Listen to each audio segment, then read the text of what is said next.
वजह से आप लोग परेशान हो सकते हो। इसीलिए मैं स्टार्टिंग से ही आपको कहकर चलूँगा कि सवाल मिश्रण में स्पेशली तो सवाल की लैंग्वेज पर स्पेशल फोकस करना है, क्योंकि टाइप इसके इसके डिजिट सेम रहेंगी। दिखने में लगेगा कि यार ये तो पहले जैसा ही सवाल है, लेकिन हल्का सा चेंज होगा सवाल लैंग्वेज में। मैं आपको बताऊंगा उस टाइम पर कि मैंने शुरू में कहा था कि सवाल चेंज होगा और यहाँ चेंज हुआ है। चलो ये तो हो गई सवाल की थोड़ी सी समरी चैप्टर की। अब देखते हैं कि चैप्टर एक्चुअल में है क्या। बच्चे मिश्रण की अगर मैं बात करूं तो देखो मिश्रण कोई चैप्टर नहीं है अपने आप में, ये तो खामखा चैप्टर बना दिया है बस आयोग वालों ने। आपने कई सारी बुक देखी होंगी जहां मिश्रण कोई चैप्टर आपको मिलता ही नहीं है। देखा होगा ना आपने कई सारी बुक उसमें मिश्रण चैप्टर मिलता ही नहीं है आपको। आपको मिश्रण के जो सवाल मिलते हैं वो रेशियो एंड प्रोपोर्शन में मिलते हैं, और है भी यही कि बच्चे मिश्रण एक टाइम पर मिश्रण और पार्टनरशिप ये रेशियो के ही पार्ट थे। फिर इनको पता नहीं क्या ऐसा इनके बीच में झगड़ा हुआ या समझौता हुआ, ये अलग अलग हो गए। लेकिन मिश्रण को देखो पार्टनरशिप को तो सर्टिफिकेशन मिल गया कि भाई तुम अलग पार्ट हो, मिश्रण को नहीं मिल पाया सर्टिफिकेट। इसीलिए कई सारी बुक्स में मिश्रण जो है वो रेशियो एंड प्रोपोर्शन में ही मिक्स करके सवाल इसके बन जाते हैं। कई सारी बुक्स में अलग चैप्टर भी है। तो यहाँ से हमें एक चीज पता चल गई कि मिश्रण कोई एक फिक्स चैप्टर नहीं है, ये एक पार्ट है रेशियो का ही। ओके, अब मिश्रण की इंपोर्टेंस क्या है? तो नाम से तो क्लियर है कि मिश्रण क्या है। मिश्रण का मतलब क्या है? जब दो या दो से ज्यादा चीजों को एक साथ मिलाया जाता है तो क्या बनता है? मिश्रण बनता है। मिश्रण मिक्सचर का मतलब क्या होता है कि एक से ज्यादा चीजों को जब आपस में मिलाया जाता है तो क्या बनता है? मिक्सचर बनता है। और एलिगेशन एक मेथड है। मिक्सचर दो या दो से ज्यादा चीजों को मिलाने की प्रक्रिया होती है, और एलिगेशन मेथड है उस तरह के सवालों को सॉल्व करने का।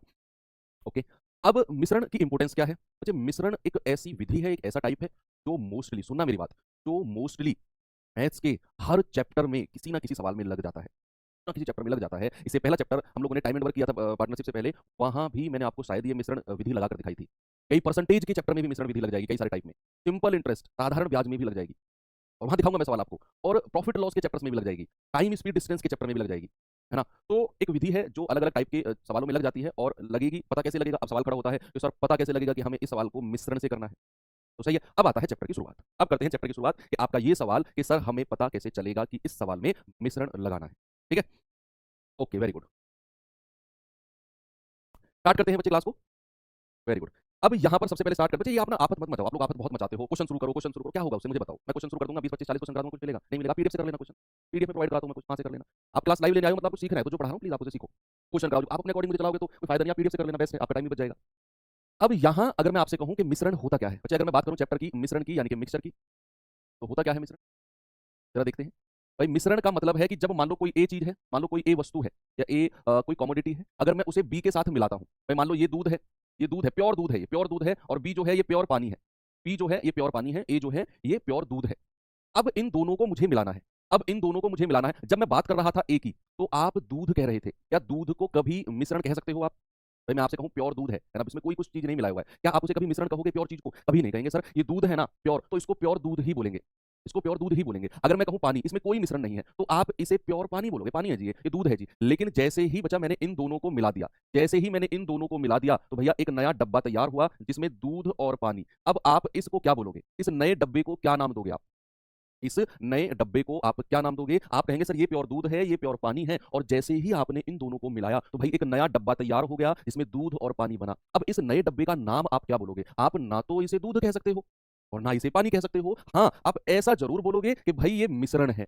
ये क्या है? ये मिश्रण है किसका? ये मिश्रण है दूध और पानी का। अच्छा, क्या बोलोगे आप इसे? आप इसे नया नाम दोगे मिश्रण। क्या नाम देंगे इसे? मिक्सचर इसे नाम देंगे, किसका? दूध पानी का। अब ये मिक्सचर किसी का भी हो सकता है बच्चे, दूध और पानी को मिलकर भी मिक्सचर तैयार किया जा सकता है, किसी का भी हो सकता है। देखो हम चैप्टर्स में जो मोस्टली पढ़ेंगे वो मैं आपको बता देता हूं। अब जो मिश्रण हो सकता है, देखो ये तो आपने पता चल गया आपको कि मिक्सचर है क्या, कि दो इंडिपेंडेंट, दो स्वतंत्र चीज जब आपस में मिलती हैं तो वो एक मिक्सचर, एक मिश्रण तैयार करती है। ओके, अब अगर मैं बात करूं मिश्रण की, तो आप किस किस चीज का मिश्रण कर सकते हो? ऐसी तो बहुत सारी चीज है सर। हम सवाल में हम जो अपने चैप्टर्स में ज्यादातर यूज करेंगे ना, वो मैं आपको लिखवा देता हूं। ऐसे तो हजारों चीजें जिनका मिश्रण किया जा सकता है ना भाई। तो अब अगर मैं आपसे कहूं कि मिश्रण किस किस चीज का हमें मोस्टली देखने को मिलेगा चैप्टर में, तो आप कहेंगे सर दूध पानी का मिश्रण देखने को मिल सकता है। भैया दूसरा मिल सकता है किसका? ठीक है, तुम चलो लिख रहा हूँ भाई। दूसरा मिल सकता है एल्कोहल, क्या बढ़िया सा नाम देता हूँ, एल्कोहल, पानी का मिश्रण देखने को मिल सकता है। ठीक है, तीसरा मिल सकता है एसिड और वाटर, यानी कि अम्ल। एसिड मतलब अम्ल, अम्ल और पानी का मिश्रण। अम्ल और पानी, इंग्लिश वाले बच्चे लिखेंगे एसिड और वाटर का मिश्रण। ठीक है, तो कुछ इस टाइप के मिश्रण हमें अपने चैप्टर में देखने को मिलेंगे आगे जब हम सवालों को करेंगे। ओके, अब ये तो आपने सबसे पहले मैंने आपको बताया कि मिश्रण होता क्या है, फिर बताया कि मिश्रण किस किस चीज का देखने को मिलेगा। अब तीसरा पॉइंट आता है कि मिश्रण बनेगा कैसे, यानी कि इसकी विधि क्या होती है सॉल्व करने की सवालों को। सबसे मेन पॉइंट आता है कि सवालों को सॉल्व करने की विधि क्या होती है। बच्चे मैं अब यहाँ पर लिख रहा हूँ मेथड। मेथड क्या है? मेथड मिक्सचर का। ठीक है, विधि, विधि। ठीक है भाई, मेथड क्या है? मैंने कहा ए कोई वस्तु है, बी कोई वस्तु है, दोनों को मिलाया। तो बच्चे यहाँ पर इस जगह पर हम मिश्रण को रखते हैं, ए बी, और इन दोनों को मिलाएंगे तो ये सी बनेगा, और सी को रखेंगे यहाँ पर सेंटर में, और सी ही क्या होगा बच्चा? सी ही होगा आपका मिक्सचर। ये चीज हम अभी अभी पढ़ चुके हैं। अब इससे आगे क्या, इससे आगे कैसे सॉल्व करना है? बच्चा नीचे भी दो लाइन खींची जाती है और यहाँ भी एक रेशियो तैयार होता है। यहाँ भी एक रेशियो तैयार होता है। क्या रेशियो तैयार होता है बच्चे? इन दो चीजों की कंपैरिजन करते हैं, इन दोनों की कंपैरिजन करेंगे। लेकिन उससे पहले एक चीज याद रखना, उससे पहले एक चीज याद रखना कि जो मिक्सचर वाला पार्ट है, ये बड़ी इंपॉर्टेंट चीज बच्चे मैं आपको बता रहा हूँ। जो मिक्सचर वाला पार्ट है, ऊपर वाली जो दो चीज है जिनको मिलाकर ये मिक्सचर बनाया गया है, तो जो मिक्सचर वाला पार्ट है इससे कोई सी एक तो ज्यादा होगी उन दोनों में से, और कोई सी एक वैल्यू कम होगी। तो ये मिक्सचर है ना, इस मिक्सचर से, इस मिश्रण से इन दोनों में कोई सी एक वैल्यू तो ज्यादा होगी और कोई सी एक वैल्यू कम होगी। अगर ऐसा नहीं है तो मिश्रण संभव नहीं होगा। अगर ऐसा है तो ही मिक्सचर संभव है, नहीं तो मिश्रण संभव नहीं होगा। बच्चे मैं एक एग्जांपल आपको दे देता हूं। लेट सपोज अगर मैंने आपसे कहा कि भाई 20 लीटर दूध को 50 लीटर पानी में मिलाया गया और मिश्रण तैयार हो गया 55 लीटर का मिश्रण। क्या ये कभी मिश्रण संभव है? क्या ये कभी मिश्रण संभव है? मैंने आपसे कहा कि बच्चे जो सेंटर में वैल्यू होगी ना, जो सेंटर में वैल्यू होगी, एक तो उससे बड़ी होनी चाहिए और एक छोटी। ये तो दोनों छोटी हैं, तो भैया ये मिश्रण पॉसिबल नहीं है। ये बात मैं आपको समझाना चाह रहा हूं। एक तो बड़ी होगी वैल्यू और एक छोटी होगी। ये बात भी क्लियर है। अब नीचे जो रेशियो बनेगा बच्चे, मैंने ये मतलब कि सर वो तीन तरह का ही मिश्रण होता है क्या? ये मैंने एग्जांपल दिए बच्चे आपको, ये एग्जांपल लिख लो, ये एग्जांपल है, जरूरी नहीं इससे तो बहुत सारे मिश्रण होंगे। अभी सवालों में तो हम कॉस्ट प्राइस क्रय मूल्य का भी मिश्रण करेंगे हम। सर वो कैसे होता है? वो होता है एक्चुअल में नहीं, लेकिन वो सवालों में होता है। हम स्पीड, हम चाल का भी मिश्रण करेंगे, विधि लगाएंगे मिश्रण विधि, चाल पर भी, हम साधारण ब्याज पर भी लगाएंगे मिश्रण विधि। करने को तो बहुत ही, तो मैंने जस्ट एग्जांपल आपको दिए हैं। अब करना क्या है, नीचे जो रेशियो बनेगा बच्चे, इन दोनों को लेना है और इन दोनों में जो बड़ा होगा, इन दोनों में जो बड़ा होगा, बड़े में से छोटा माइनस करके यहां लिखना है। बड़े में से छोटा यानी कि मैक्सिमम माइनस मिनिमम वैल्यू लिखनी है यहां पर। Maximum minus minimum value in दोनों में, और इन दोनों में से जो इधर है फिर इन दोनों को देखना है फिर, और इन दोनों में से भी maximum value minus minimum value को लिखना है। ठीक है, और इन दोनों का रेशियो ले लेना। इन दोनों में जो बड़ी वैल्यू होगी, बड़ी में से छोटी घटा के यहां लिखना है, और इन दोनों में से जो बड़ी होगी, बड़ी में से छोटी घटाकर यहां लिखना है, और दोनों का रेशियो लिखना है, और आपका मिश्रण विधि कंप्लीट हो जाएगी। यही है मिश्रण विधि। अब वो अलग अलग सवालों में अलग अलग तरीके से देखकर चलना पड़ेगा। वो मैंने शुरू में आपको बताया कि मिश्रण चैप्टर अक्सर बच्चों को कंफ्यूज करता है, क्योंकि ये थोड़ा सा लैंग्वेज वाला चैप्टर है। इसमें लैंग्वेज में ही आपको एग्जामिनर फंसाने की कोशिश करेगा, लेकिन हम चीजों को टाइप वाइज पढ़ेंगे और फंसने की कोशिश हम नहीं करेंगे सवालों में। सवालों को पढ़ना है बच्चे। मिश्रण के सवालों को अगर आप रटने की कोशिश करोगे ना, तो शायद आपको परेशानी होगी। रटना नहीं है, पढ़ना है बस। एक बार सवाल को पढ़ो और देखो कि कैसे सवाल हो सकता है। देखेंगे बच्चे, एक वस्तु की एक किस्म की कीमत 7 रुपए प्रति किलोग्राम है और दूसरे की कीमत 12 रुपए प्रति किलोग्राम है। यदि उस अनुपात का पता लगाएं जिसमें दोनों किस्म को मिलाया जाना चाहिए, ताकि मिश्रण की कीमत, अच्छा मैंने हमेशा आपसे बोला, मतलब मैंने आपसे बोला कि हमेशा मिश्रण को सेंटर में रखना है। हमेशा। जल्दी से आप लोग आंसर बताएंगे। मैंने आपसे कहा कि हमेशा मिश्रण को सेंटर में रखना है आपने।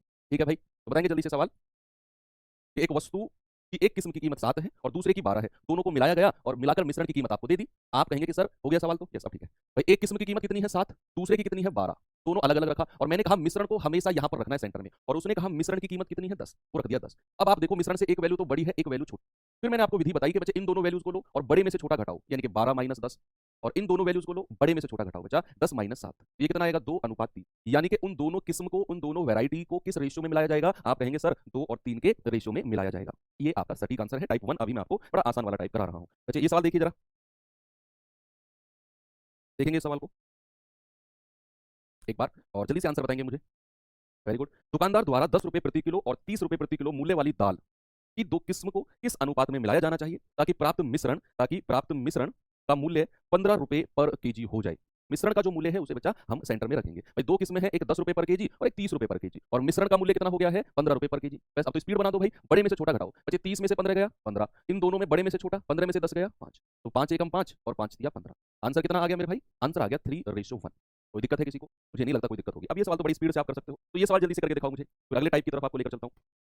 इसी का ही थोड़ा सा एडवांस। मैंने आपको शुरुआत में कहा ना कि इसके जितने भी टाइप होंगे, मैं फिर रिपीट कर रहा हूं जो शुरू में लोग नहीं थे। मिश्रण अक्सर बच्चों को कंफ्यूज इसीलिए करता है क्योंकि इसके जितने भी टाइप होते हैं ना, वो पिछले वाले टाइप से ऑलमोस्ट 90% मैच करते हैं लैंग्वेज में।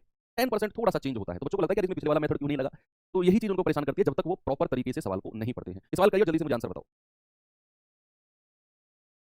250 रुपए प्रति बैग वाली सीमेंट को 325 रुपए प्रति बैग वाली सीमेंट के साथ किस अनुपात में मिलाया जाए ताकि मिश्रण की लागत 300 रुपए प्रति बैग हो जाए? अच्छा आप कहोगे कि सर 250 वाला कोई सीमेंट का बैग है, उसको मिलाया है 325 वाले बैग के साथ, और मिश्रण की कीमत क्या हो गई? मिश्रण की कीमत हो गई 300 रुपए प्रति बैग। बस कुछ भी तो नहीं है। बड़े में से छोटा घटाओ, 325 माइनस 300, आप कहेंगे सर 25, और 300 माइनस 250, आप कहेंगे सर 50। भाई रेशियो क्या आ गया? 25 एकम 25 और 25 दूनी 50, 1:2। इस अनुपात में मिलाएंगे हम।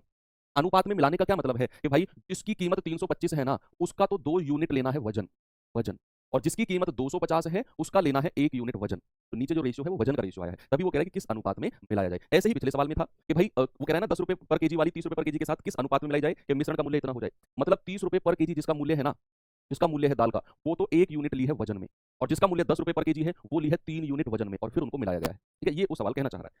चलो थोड़ा सा टाइप चेंज करते हैं भाई। उस टाइप से पहले मैं आपको थोड़ा सा एक कॉन्सेप्ट सिखाना चाहता हूँ। कॉन्सेप्ट थोड़ा सा प्रॉफिट एंड लॉस का है, लेकिन वो आप समझ जाएंगे। बच्चे, मैं आपसे जरा एक बात पूछना चाहता हूँ, जितना बताऊँ उतना ध्यान रखना, बाकी तो डिटेल में हम प्रॉफिट एंड लॉस में पढ़ेंगे। मैंने आपसे कहा किसी चीज पर 10% का लाभ होता है, किसी चीज पर 10% का लाभ होता है, तो बच्चे ये तो प्रॉफिट हो गया। अगर मैं आपसे कहूं कि उसे बेचा कितने परसेंट में गया होगा, उसे बेचा कितने परसेंट में गया होगा, तो आप कहेंगे कि सर अगर 10% का लाभ है ना, तो हमेशा 100% में जोड़ दिया करो लाभ को। इतना आपने ध्यान रखना है इस टाइप के लिए। क्यों जोड़ते हैं, कैसे जोड़ते हैं, क्या है 10%, क्या है लाभ, वो सब हम प्रॉफिट एंड लॉस में पढ़ेंगे। बस इस टाइप के लिए इतना ध्यान रखो कि अगर 10% का लाभ हो रहा है ना, तो लाभ मतलब हमारे पास चीजें आ रही हैं। लाभ का मतलब क्या है कि भाई हम प्रगति कर रहे हैं, है ना। तो भैया अगर विक्रय मूल्य कितने में बेचा होगा, तो आप सीधा 100% में जोड़ देंगे, विक्रय मूल्य होगा 110%।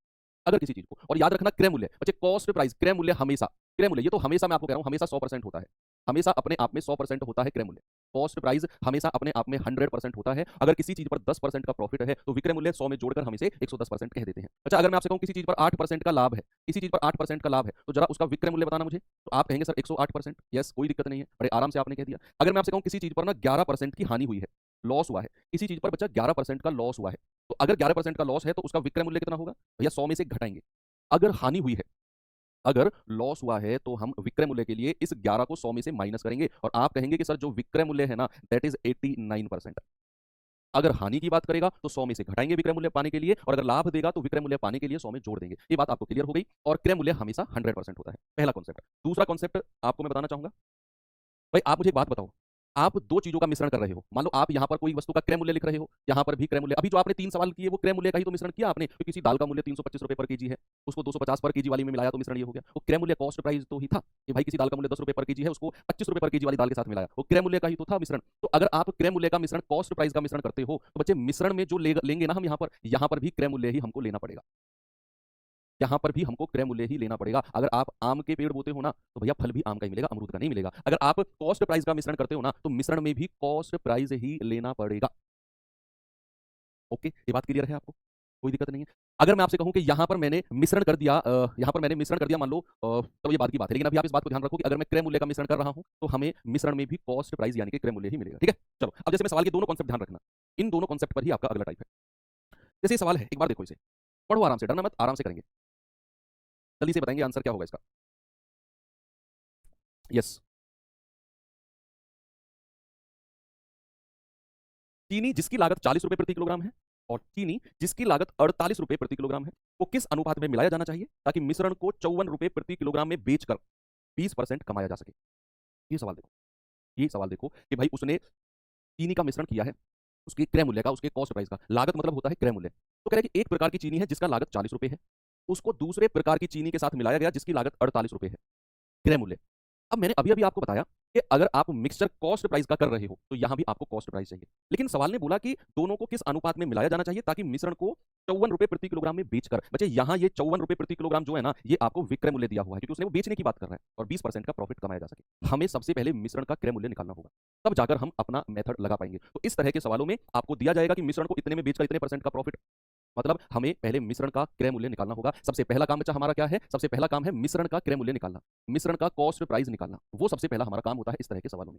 उसके लिए हम जानते हैं कि बच्चे अगर 20% उसने कमाया, पिछले मैंने आपको बताया कि अगर 10% का लाभ है तो विक्रय मूल्य 110%, अगर 8% का लाभ है तो विक्रय मूल्य 108%, और अगर यहां उसने 20% कमाया है तो विक्रय मूल्य कितना होगा बच्चे, आप कहेंगे सर विक्रय मूल्य होगा 120%। तो हमें जोड़ देंगे, और वो विक्रय मूल्य कितना दे रखा है बच्चे, 54। कितना दे रखा है भाई, वो दे रखा है 54।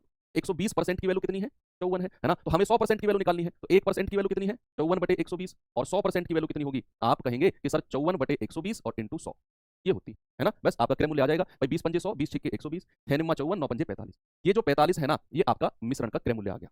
ये ही निकालना आपको पड़ेगा कि उसने 40 रुपए लागत वाला 48 रुपए लागत वाले के साथ मिलाया, और जो मिश्रण है उसमें भी लागत मूल्य चाहिए, मिश्रण की लागत क्या है। लेकिन उसने दे रखा है कि मिश्रण को 54 रुपए में बेचकर 20% का लाभ कमाया जाए। तो हमें मिश्रण का भी क्रय मूल्य निकालेंगे कैसे, अगर उसने 20% कमाया तो 120% में बेचा होगा, अभी अभी पीछे मैं आपको सिखा कर आया हूँ, और 54 रुपए के बराबर है। 1% 54/120, 100% ये यानी कि 45। अब आप अपना मेथड लगा दो, आंसर आ गया। अब तो सवाल आसान है कि भाई एक तरफ लेना है 40 और एक तरफ लेना है 48, और मिश्रण को रखते हैं सेंटर में, कितना 45। आप बड़े में से छोटा घटाओ, 48 में से 45 गया 3, और 45 में से 40 गया तो 5, यानी कि वो 3:5 में मिलाएगा। ऐसा सवाल एग्जाम में बन सकता है। ठीक है, आपका फोकस क्या रहना चाहिए बच्चे, आपका फोकस रहना चाहिए मिश्रण का क्रय मूल्य निकालने में। ठीक है, एक और सवाल देता हूं आपको, जल्दी से सवाल का उत्तर बता दो, फिर टाइप चेंज करते हैं। ठीक है, जल्दी से बताएंगे सवाल का उत्तर क्या होगा सभी लोग। और सवाल ऐसा ही मैंने लिया। ठीक है, 60 रुपए प्रति किलो चावल को 42 रुपए प्रति किलो चावल के साथ किस अनुपात में मिलाया जाना चाहिए ताकि मिश्रण को 56 रुपए प्रति किलोग्राम में बेचने पर 12% का लाभ हो। ऊपर जो दिया गया है 60 रुपए प्रति किलोग्राम वाला चावल है कोई, तो आपको पड़ता है 60 रुपए पर केजी, आपको दूसरा चावल पड़ता है 42 रुपए पर केजी। आपने दोनों को मिलाया 60 और 42 वाले को, तो आपने मिश्रण कर दिया चावल का। अब आप जब मिश्रण को बेच रहे हो तो आपको बेचने पर 12% का लाभ हो रहा है जब आप उस मिश्रण को 56 रुपए पर केजी में बेच रहे हो। लेकिन मैंने कहा कि हमें मिश्रण का भी कॉस्ट प्राइस चाहिए, है ना भाई, मिश्रण का क्रय मूल्य चाहिए। क्या चाहिए हमको? मिश्रण का क्रय मूल्य, मिश्रण का क्रय मूल्य सीपी कॉस्ट प्राइस बोल, क्रय मूल्य हमको चाहिए। कैसे निकालेंगे वो? कि भाई अगर 12% का लाभ हुआ, मैं आपको पहले इसलिए सिखाता हूँ टाइप से पहले चीजें आप यूज टू हो जाओ। अगर 12% का लाभ है तो विक्रय मूल्य कितना होगा? 112%। और विक्रय मूल्य कितना दे रखा है? 56। यस, 1% कितना है? 56/112। तो प्यारे भाई 100% कितना होगा? 100% वो होगा 56/112 और इंटू 100, है ना भाई। 56 से 2 बार जाएगा और 2 से जाएगा 50 बार, तो हमें क्या मिल गया बच्चा? हमें मिश्रण का कॉस्ट प्राइस मिल गया 50। बस अपने मेथड में लगा दो और सवाल हो गया, है ना भाई। एक 60 रुपए पर केजी वाला है, दूसरा है 42। मिश्रण कितना कितना निकाला क्रय मूल्य? 50। बस बड़े में से छोटा घटाना है। बड़े में से 50 में से 42 कितना जाएगा? 8। और 60 में से 50 कितना आएगा? 10। तो 2 चौके 8 और 2 पंजे 10। ये आपका जवाब है 4:5, ऑप्शन नंबर ए। नहीं लगता किसी को कोई दिक्कत हुई होगी? ठीक है बच्चे, चलो ओके, आगे चलते हैं भाई, टाइप को थोड़ा सा चेंज करते हैं। ये सवाल देखिए जरा, टाइप चेंज कर दिया आप। वो कह रहा है कि 2 विलियन ए और बी को मिलाकर 140 लीटर का घोल बनाया गया है। दोनों को मिलाकर ए और बी में दूध की सांद्रता क्रमशः 40% और 75% है।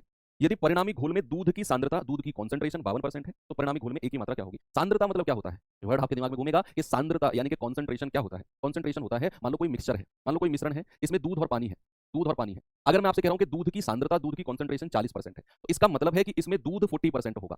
मान लो कितने भी लीटर का, मान लो 100 लीटर का है ये टैंक जिसमें दूध पानी है, इसमें 40% दूध होगा, तो पानी कितना होगा? 100% में से घटा देंगे तो 60% पानी होगा। दिस इज कॉल्ड सांद्रता यानी कि कॉन्सेंट। कभी भी सांद्रता मिले तो समझ जाना कि उस मिश्रण में उसका उतना हिस्सा है, उसका उतना हिस्सा है। तो अगर वो कह रहा है कि भाई 2 विलियन है, 2 सॉल्यूशन है, 2 मिक्सचर है, ए और बी, दोनों मिलाकर 140 लीटर का घोल बनाना है। अब जो ए है उस ए में अलग दूध कितना है? 40%। जो बी मिक्सचर है उसमें दूध कितना है? 75%। और जो मिश्रण हमें मिला, परिणामी घोल यानी कि जो दोनों को मिलाने के बाद मिश्रण मिला, उसमें दूध कितना है? 52%। तो हम दूध पर ही मिश्रण बनाएंगे, है ना भाई। हमारे पास क्या है? हमारे पास है ए, हमारे पास है बी, और ए में दूध कितना परसेंट है बच्चा? 40% दूध। और बी में दूध कितना है? बी में दूध का कॉन्सेंट्रेशन कितना है? 75%। और मैं आपसे कह रहा हूं कि जब दोनों को मिलाएंगे तो मिश्रण में भी हमें दूध का ही परसेंटेज चाहिए, और वो दिया हुआ है। वो दिया हुआ है कि परिणामी घोल में दूध की सांद्रता, दूध की कॉन्सेंट्रेशन 52% है। बस वो दूध की कॉन्सेंट्रेशन आप यहां लिख दो और फिर यहां आप रेशियो बना दो, और जल्दी से बताओ रेशियो आएगा कितना। दूध की कॉन्सेंट्रेशन कितनी दे रखी है मिश्रण में? 52%। 52%। ए में कितनी थी? 40%। बी में कितनी थी? 75। दोनों को मिलाया तो मिश्रण में दूध कितना हो गया बच्चे? मिश्रण में हो गया 52%, है ना। तो आपने वही करना है, इन दोनों को लेंगे तो बड़े में से छोटा घटाओ भाई। 75 में से 52 जाएगा, ये आएगा आपका 23। 5 में से 2 गया 3 और 7 में से 5 गए 2, रेशियो। बड़े में से छोटा घटाना है, 52 में से 40 गया तो ये आएगा 12। कितना आएगा? ये आएगा 12। अब नीचे जो रेशियो बना, नीचे जो अनुपात बना बच्चे, ये इनके क्वांटिटी का रेशियो बना है, क्वांटिटी का रेशियो। कि भाई अगर 40% वाला दूध मैंने 23 यूनिट लिया है वजन में, तो 75% वाला दूध 12 यूनिट लिया होगा। और सवाल ने बोला कि भाई दोनों मिलाकर तो 140 लीटर है, शुरू में ही बोल दिया उसने। तो अगर मैं दोनों को जोड़ता हूं तो 23 और 12 35 होता है। 35 यूनिट का मान कितना है? 140 लीटर। 1 यूनिट का मान कितना होगा? 4 लीटर। भाई पूरा 4 बार कटेगा ये। और 1 यूनिट का मान 4 लीटर है, उसने कहा ए की मात्रा कितनी है, तो 23 यूनिट है और 23 गुणा 4, आपका आंसर आएगा 92 लीटर। बहुत सारे बच्चों को ये प्रॉब्लम होगी इस चैप्टर में, मैं शुरू में ही डिस्क्लेमर दे चुका हूं, क्योंकि ये चैप्टर ऐसा है जो रट्टाफिकेशन से तो काम बनेगा ही नहीं, क्योंकि इस चैप्टर में सारा काम लैंग्वेज का है। लैंग्वेज वाले क्वेश्चंस होते हैं कि बड़े परेशान करते हैं अगर आप इनको ढंग से नहीं पढ़ोगे, है ना बच्चे। उसने कहा ए और बी को मिलाकर 140 लीटर का घोल बनाना है। अभी तो और अच्छे अच्छे सवाल भी आएंगे। और ए और बी में दूध की सांद्रता 40% तो ए में है और 75% बी में है। मैंने साफ साफ यहाँ लिख दिया कि ए में दूध और बी में दूध, और जब दोनों को मिलाया तो मिलाने पर दूध कितना है? 52। हमें अपने मतलब की चीज ढूंढनी है, सवाल को देखकर परेशान नहीं होना है। हमारे मतलब की चीज क्या है कि भाई ए में दूध है 40, बी में दूध है 75 और मिश्रण में दूध है 52। हमारे मतलब का काम खत्म हो गया। अब सवाल में कुछ भी छापता रहो, हमें मतलब नहीं है। हमने रेशियो बना लिया 23 और 12 का। फिर हम देखेंगे कि भाई उसने तो दे रखा है कि टोटल मिश्रण 140 है, तो मैं कहूंगा 23 और 12, 35 का मान 140, एक का मान 4, 35 से 40 140 4 बार कटेगा। तो कह रहा है कि ए की मात्रा कितनी है? ए यानी कि ये वाला, तो 23 यूनिट का मान 23 गुणा 4 यानी कि 92 लीटर। इतना आपने करना है, ठीक है, वेरी गुड।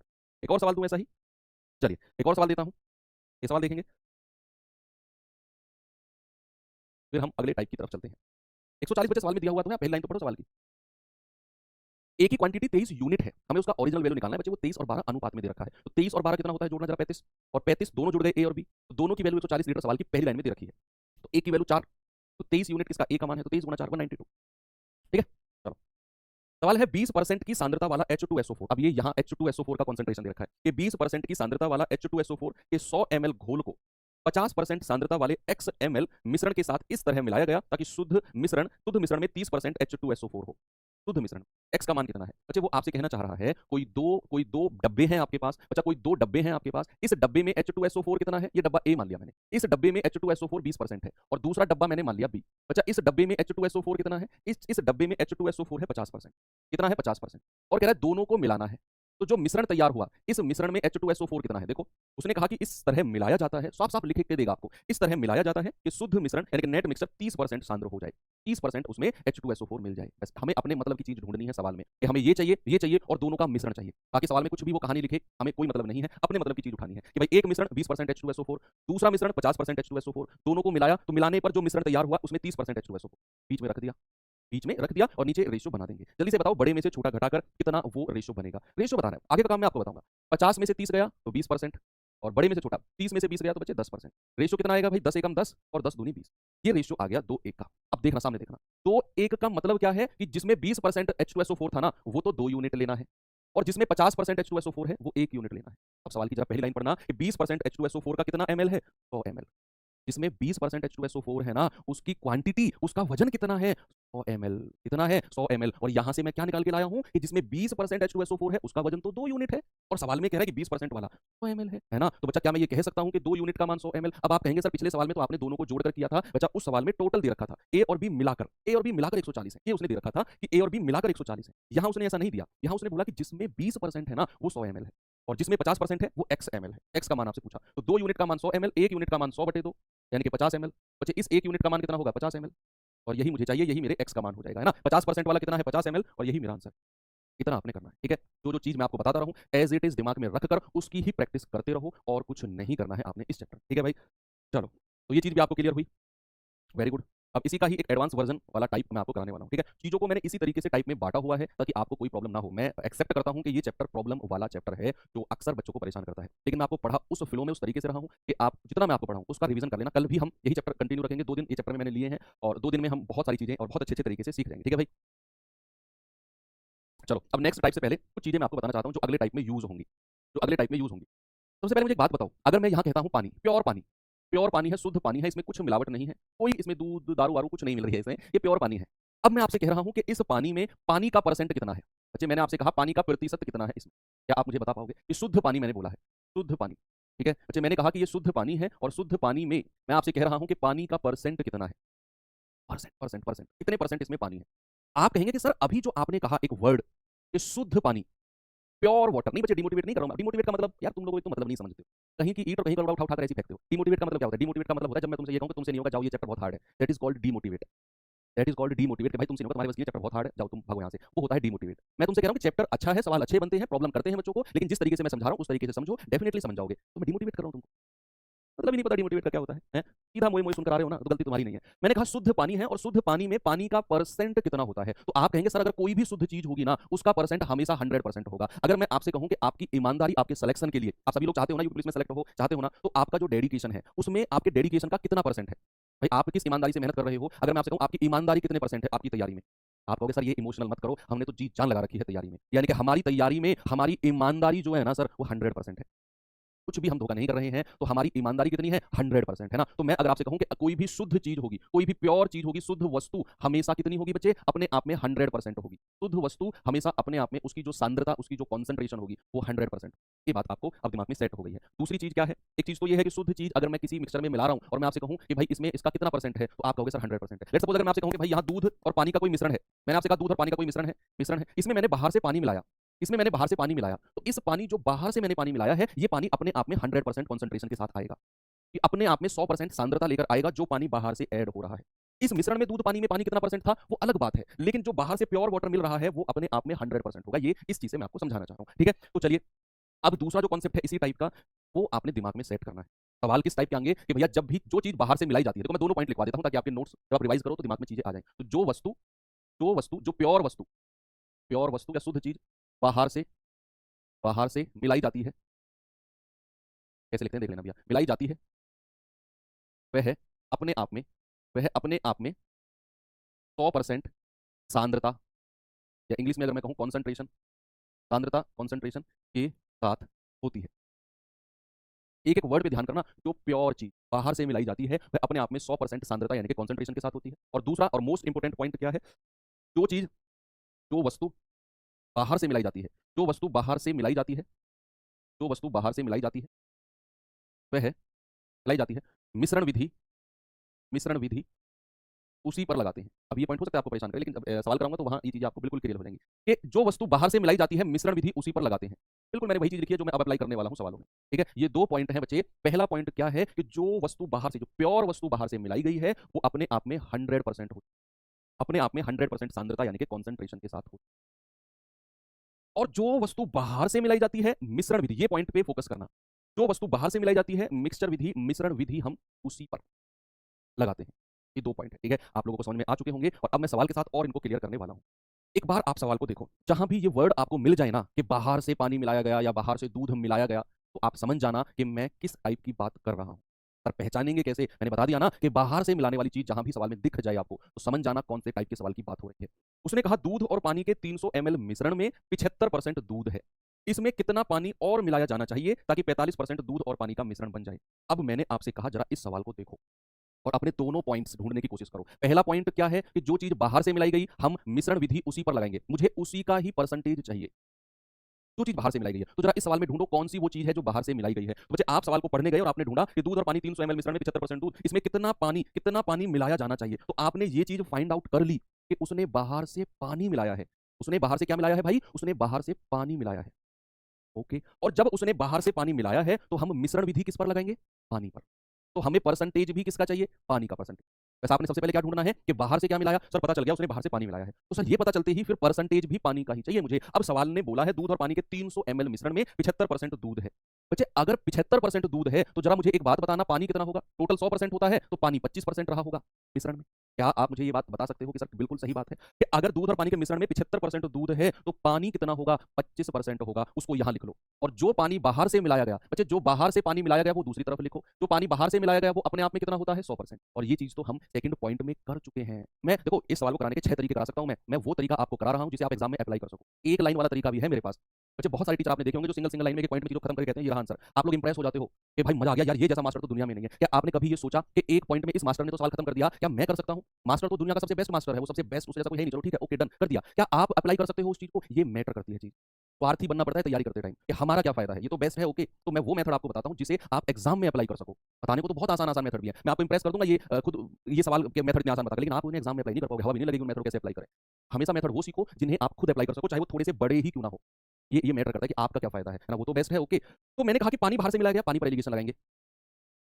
ठीक है, पानी पर एलिगेशन लगाएंगे। और जो मिश्रण हमारा दूध और पानी का 300 ml का था उसमें 75% दूध है, तो पानी कितना होगा? पानी होगा 25%, एक तरफ लिख दो। और जो बाहर से पानी मिलाया गया बच्चा वो अपने आप में 100% होगा, वो अपने आप में 100। और जब दोनों को मिला दिया तो देखो उसने मिलाया कि मिश्रण में 45% दूध हो गया, तो भैया यहाँ पानी कितना होगा? जरा मुझे बताना, यहाँ पानी कितना होगा? आप कहेंगे सर 100 में से घटा दो। सर पानी होगा 55%। हो गया सवाल। पानी होगा कितना? पानी होगा 55%। जल्दी से मुझे रेशियो बता दो कितना होगा ये, मुझे रेशियो बता दो कितना होगा। एक तरफ लेना, तो हमने डिसाइड किया कि जो चीज बाहर से मिलाई गई है, कौन है बच्चा? हाँ बिल्कुल सही बात है। ठीक है, तो सवाल में मैंने कहा जो चीज बाहर से मिलाई जाती है एलिगेशन उसी पर लगाएंगे, मिश्रण विधि उसी पर लगाएंगे। और फिर जैसे हमें पता चला कि बाहर से तो पानी मिलाया है भैया उसने, और बाहर से अगर पानी मिलाया है तो भैया हम एलिगेशन मेथड पानी पर लगाएंगे। और मैंने देखा कि दूध और पानी के 300 ml मिश्रण में 75% दूध है तो 25% पानी होगा, यहाँ लिख दिया। और जो बाहर से पानी मिलाया वो 100% होगा, ये लिख दिया। और मिश्रण में 45% दूध है तो पानी कितना होगा? 55% होगा, ये लिख दिया। अब आप रेशियो बता दो, 100 में से 55 गया तो 45, और 55 में से 25 गया तो 30। भाई रेशियो बताना जरा, 15 दूनी 30 और 15 तिया 45। ये तो मेरा मिश्रण था पहले वाला, और मिश्रण की मात्रा कितनी दी हुई है बच्चे? 300 ml। तो 3 यूनिट का मान कितना है? 300 ml। 1 यूनिट का मान कितना है? 300/3 यानी कि 100। तो 2 यूनिट का मान कितना है? 2 गुणा 100 यानी कि 200। और ये जो है ये बाहर से पानी मिलाया गया है, ऑप्शन नंबर डी। जो मिश्रण होगा वो लेफ्ट हैंड साइड वाला होगा, और जो बाहर से पानी मिलाया गया है वो ये 2 यूनिट होगा। बस इतना ध्यान रखना है आपने, है ना। जो बाहर से पानी मिलाया गया है वो कितना होगा भाई? 2 यूनिट होगा। इतना ही आपने ध्यान रखना है बस, है ना। अब अगर आप मुझे इस सवाल का बोलोगे कि सर कोई और मेथड और बता दो, मैं कहूंगा देखो बेस्ट तो यही है, बेस्ट मेथड तो यही है जो मैंने आपको ये कराया है।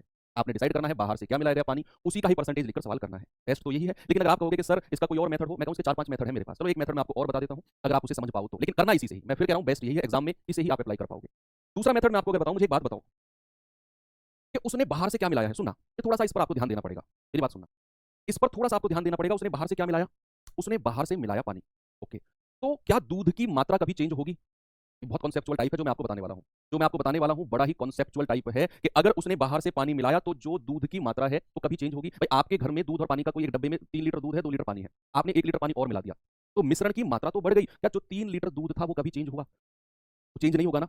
आप 10 लीटर पानी और मिला दो, दूध तो 3 का 3 लीटर ही रहेगा, वो कभी चेंज होगा कि नहीं होगा? आप कहेंगे सर कभी चेंज नहीं होगा, दूध तो जितना है उतना ही रहेगा, आप पानी मिलाते जाओ कितना ही। तो 300 ml में दूध कितना है बचा? 75%। तो 300 ml का जो 75% होगा ये पुराने मिश्रण में दूध की मात्रा होगी, ये दूध की मात्रा होगी। यस। तो नए मिश्रण की मात्रा हमें नहीं पता, मैंने मान लिया कि नया जो मिश्रण है वो A लीटर का है, पानी मिलाने के बाद टोटल मिश्रण A का बन गया, उसमें दूध कितना है? 45%, तो इसका 45%, ये भी दूध होगा। अच्छा ये तो पुराने मिश्रण का दूध हो गया 300%, 300 का 75%, और यही दूध की मात्रा जो होगी वो नए मिश्रण के 45% के बराबर होगी।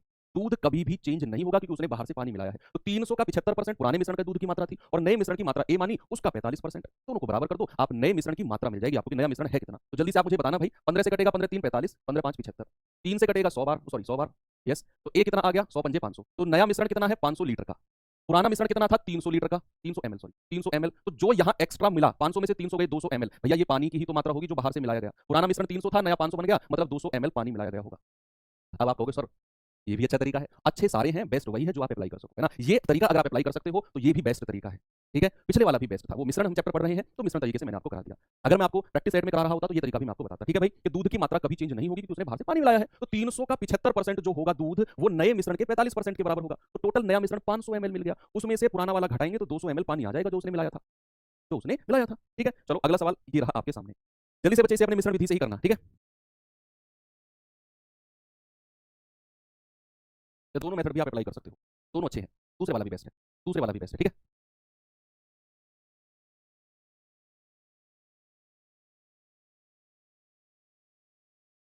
देखिए 40% दूध वाले घोल के एक्स लीटर में 60 लीटर पानी मिलाया जाता है, ओके, जिसमें पानी की सांद्रता 70% हो जाती है। Very good. तो एक्स का मान बताओ कितना होगा? कितना होगा? एक्स का मान बताओ कितना होगा? सबसे पहले आपको ढूंढना है कि उसने बाहर से क्या मिलाया है। उसने बाहर से, अच्छा उसने बाहर से पानी मिलाया, और जैसे ही आपको ये पता चले कि उसने पानी मिलाया है तो आप समझ जाओ हम मिश्रण विधि किस पर लगाएंगे? हम मिश्रण विधि लगाएंगे पानी पर। किस पर? पानी पर। तो हम जानते हैं कि अगर 40% दूध है तो 100 में से घटा दो बचा 60% पानी होगा, और वो यहां पर लिख दो। और जो बाहर से पानी मिलाया गया, जो बाहर से पानी मिलाया गया है वो अपने आप में कितना होगा? 100%, क्योंकि उसने पानी मिलाया है। उसकी कॉन्सेंट्रेशन कितनी होगी? सांद्रता कितनी होगी? 100%। और जब आपने मिश्रण तैयार कर दिया भाई, जब आपने मिश्रण तैयार कर दिया तो मिश्रण में पानी, पानी की सांद्रता 70%, यहाँ तो पानी ही दे दिया, 100 में से घटाने की जरूरत नहीं है। ये 40% दूध था, 100 में से घटाकर पानी निकाला, लेकिन भाई यहाँ तो उसने बोल दिया कि पानी की सांद्रता 70 है, फिर करने की जरूरत ही नहीं है, आप 70 एज इट इज लिख दो यहाँ पर बस। आप जरा घटाकर बताएंगे मुझे, 100 में से 70 गया 30%, और भाई 70 में से 60 गया तो 10%। बच्चा रेशियो बताना जरा, 10 एकम 10, 10 तिया 30। ये तो मेरा पुराना मिश्रण है, पुराना मिश्रण है, और ये बाहर से मिलाया हुआ पानी है। उसने बोला कि भैया उसने 60 लीटर पानी मिलाया है। इस बार जो मुझे उसने वैल्यू दे दी ना, इस बार जो उसने मुझे वैल्यू दे दी वो बाहर से मिलाने वाली वस्तु की वैल्यू दी, हमें मिश्रण की वैल्यू नहीं दी। हमसे बोला कि 1 यूनिट यानी कि बाहर से जो पानी मिलाया है वो कितना है? 60 लीटर। 1 यूनिट का मान अगर 60 है, प्यारे भाई 3 का मान कितना होगा? 3 गुना 60, 180 लीटर। आपसे यही पूछा है एक्स का मान, एक्स यानी कि एक्स लीटर मिश्रण, 180 litre. Very simple, very simple भाई। एक्स का क्या मान है? यानी कि आपसे मिक्सचर की वैल्यू पूछ रहा है, और दैट इज 180 लीटर। हो गया सवाल, ठीक है। दूसरा मेथड भी अगर आप जानना चाहते हो, I don't have any problem. ये रफ कर दूं भाई, देखो ये नीचे लिख दो, एक छोटी सी लाइन में छोटा सा तरीका है वो, तो मैं यहाँ पर लिख देता हूँ, यहाँ पर कि भाई अगर 40% दूध वाले घोल एक्स लीटर में 60 लीटर पानी मिलाया गया तो क्या दूध की मात्रा कभी चेंज होगी? एक्स लीटर कोई मिश्रण है, उसमें उसमें 40% दूध है, मैंने कहा एक्स लीटर मिश्रण में 40% दूध है, और नया मिश्रण कितना हो गया? X plus 60। भाई 60 लीटर पानी मिलने के बाद टोटल मिश्रण तो इतना हो जाएगा एक्स प्लस 60, और उसमें अगर 70% पानी है तो 30% दूध हो जाएगा, तो उसका 30%। तो यहाँ से आप एक्स का मान निकाल दो, बड़े आराम से आप कहोगे कि सर आ गया एक्स का मान कितना है, कि भाई परसेंट जीरो से परसेंट जीरो खत्म, 4x बराबर 3 के अंदर मल्टीप्लाई करेंगे 3x, प्लस 3 की 6 60 में करेंगे तो 100, ये 3x इधर घटेगा तो x बराबर 100, ये आ गया। ऐसे भी आप कर सकते हैं, बस ध्यान रखना अगर उसने बाहर से पानी मिलाया है तो दूध कभी चेंज नहीं होगा, वो जितना है उतना ही रहेगा। तो पुराना घोल है एक्स लीटर का, उसमें दूध है 40%, तो एक्स का 40%, नया घोल कितना बन गया? 60 लीटर पानी मिलाने के बाद एक्स प्लस 60, उसमें अगर 70% पानी है तो 30% दूध का, दोनों तरफ दूध बराबर कर दो तो एक्स का मान आ जाएगा 180। इस आपका बिल्कुल दूसरा तरीका मेथड भी आप कर सकते हैं आराम से, ठीक है। चलिए अगला क्वेश्चन देता हूँ, ये रहा सवाल, जल्दी से करेंगे बच्चे। फिर इसी के ही इसी टाइप का कोई मतलब इसी टाइप का चेंज करेंगे इसी टाइप में सवालों को। अभी तो परसेंटेज में दे रखा है, अभी रेशियो में भी आएगा। अभी तो वो कह रहा है कि भाई 20% अम्ल है, अभी वो बोलेगा अम्ल और पानी का अनुपात इतना, सवाल वो भी आने वाले हैं, ठीक है। तो ये सवाल जल्दी से खुद से ट्राई करो। अम्ल और पानी के मिश्रण में 20% अम्ल है, जब मिश्रण में 10 लीटर पानी मिलाया गया, ये वर्ड जहां भी मिले रेड लाइट जल जानी चाहिए कि पानी मिलाया है तो मिश्रण विधि किस पर लगेगी? पानी पर। तो अम्ल का परसेंट 15 हो जाता है, तो मिश्रण में मूल मात्रा क्या है? Original quantity. कोई दिक्कत नहीं है, आप कर सकते हैं, यू कैन डू इट, है ना भाई। हमें पता चल गया कि उसने बाहर से पानी मिलाया है, उसने बाहर से पानी मिलाया है तो हम मिश्रण भी लगाएंगे पानी पर, और मुझे परसेंटेज भी पानी का ही चाहिए बच्चे। अगर मिश्रण में 20% अम्ल यानी कि एसिड है तो 100 में से घटाएंगे बच्चे 80% क्या होगा, 80% पानी यानी कि वाटर होगा। और आप कहेंगे कि सर अगर 80% पानी है ना मिश्रण में और बाहर से उसने कितना मिलाया है बच्चे, बाहर से जो उसने मिलाया है वो अपने आप में क्या होता है, जो उसने बाहर से पानी मिलाया है प्यारे भाई वो तो अपने आप में 100% होता है। बात क्लियर हुई, हुई कि नहीं? Yes sir. और जो मिश्रण तैयार हुआ उसमें पानी कितना है, लेकिन मिश्रण में तो 15% अम्ल एसिड दे रखा है, तो पानी कितना होगा, 100 में से घटा दो सर 85% पानी होगा। मुझे पानी का ही परसेंटेज चाहिए क्योंकि मैं मिश्रण विधि पानी पर ही लगा रहा हूं, तो भाई पानी कितना होगा 85। बस जल्दी से बताओ, 100 में से 85 गया 15%, और 85 में से 80 गया तो 5%। भाई 5 एकम 5, 5 दिया 15। तो ये तो मिश्रण की क्वांटिटी हो गई और ये बाहर से पानी की क्वांटिटी हो गई। उसने क्या दिया है, 10 लीटर पानी मिलाया है, उसने बाहर से बचे 10 लीटर पानी मिलाया है। बस तो हो गया सवाल, हो गया सवाल भाई कि 1 यूनिट का मान 10 लीटर तो 3 यूनिट का मान 3 गुणा 10 यानी कि 30 लीटर। हो गया सवाल, ऑप्शन नंबर ए। क्या दिक्कत है, कुछ भी नहीं है ना। दूसरा मेथड भी देख लो, चलो जब दो मेथड को पैरेलल आप लेकर चले हो, तो मैंने आपसे कहा कि उसने बाहर से पानी मिलाया तो दूध की मात्रा कभी चेंज होगी ही नहीं, तो जितनी ओरिजिनल में थी उतनी ही नए मिश्रण में रहेगी। अच्छा ओरिजिनल मिश्रण हमें नहीं पता कितना था, मैंने मान लिया कि ओरिजिनल मिश्रण जो है ना वो मिश्रण जो है वो ए है, ए लीटर मिश्रण है, ए लीटर मिश्रण है ओरिजिनल, तो उसमें 20% एसिड है ना, तो भैया ओरिजिनल मिश्रण मैंने माना ए और उसमें 20% एसिड है। नया मिश्रण कितना होगा, 10 लीटर पानी मिलने के बाद ए प्लस 10, और उसमें अम्ल कितना होगा, एसिड कितना होगा 15%। बस यहाँ से ए का मान निकाल लो कितना होगा, वही आपका आंसर है। That will be your right answer. 5 दिया 15 और 5 चौके 20, 4 ए बराबर 3 के अंदर मल्टीप्लाई करेंगे 3 ए प्लस 3 के 10 में करेंगे तो 30। तो बच्चे 3 ए घटेगा तो ए कितना आ जाएगा 30, और वही ओरिजिनल मिश्रण है, ऑप्शन नंबर ए। ऐसे भी आप कर सकते हो, आपकी मर्जी है भाई। मैंने आपको तीनों सवालों में ये कॉन्सेप्ट इसलिए समझाया था कि आपको पता रहे कि अगर वो पानी मिला रहा है तो दूध की मात्रा, या अगर वो बाहर से पानी मिला रहा है तो अम्ल यानी कि एसिड की मात्रा कभी भी चेंज नहीं होगी। बात क्लियर है?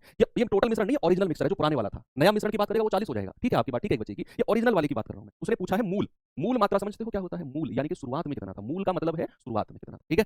चलो चलेंगे बच्चे, इसी टाइप में अगला सवाल है और वो थोड़ा सा चेंज होता है। अभी हम परसेंटेज परसेंटेज खेल रहे थे, अभी परसेंटेज से आ जाते हैं, रेशियो रेशियो खेलेंगे। अब रेशियो रेशियो खेलेंगे, करिए सवाल, करेंगे बच्चे इसे। Very good.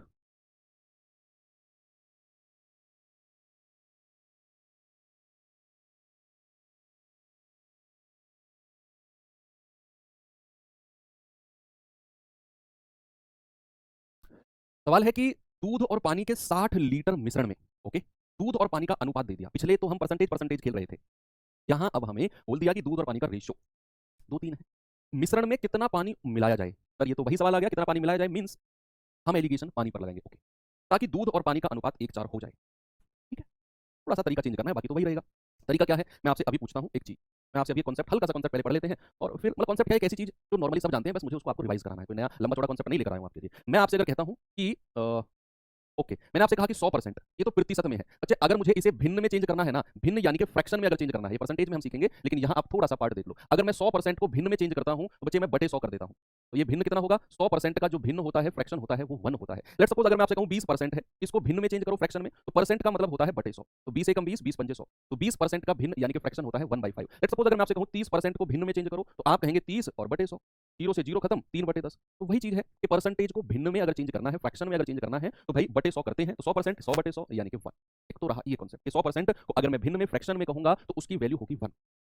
अब दूसरा कॉन्सेप्ट क्या है, दूसरा कॉन्सेप्ट मतलब कॉन्सेप्ट नहीं, दूसरी चीज जो आपको आप कहते हो सर ये कैसे हो गया, वो मैं पहले ही क्लियर कर रहा हूं ताकि आपका क्वेश्चन ना उठे। अगर मैं आपसे कहूं कि भाई दूध और पानी, दूध और पानी का जो अनुपात है बच्चा वो 2:3 है।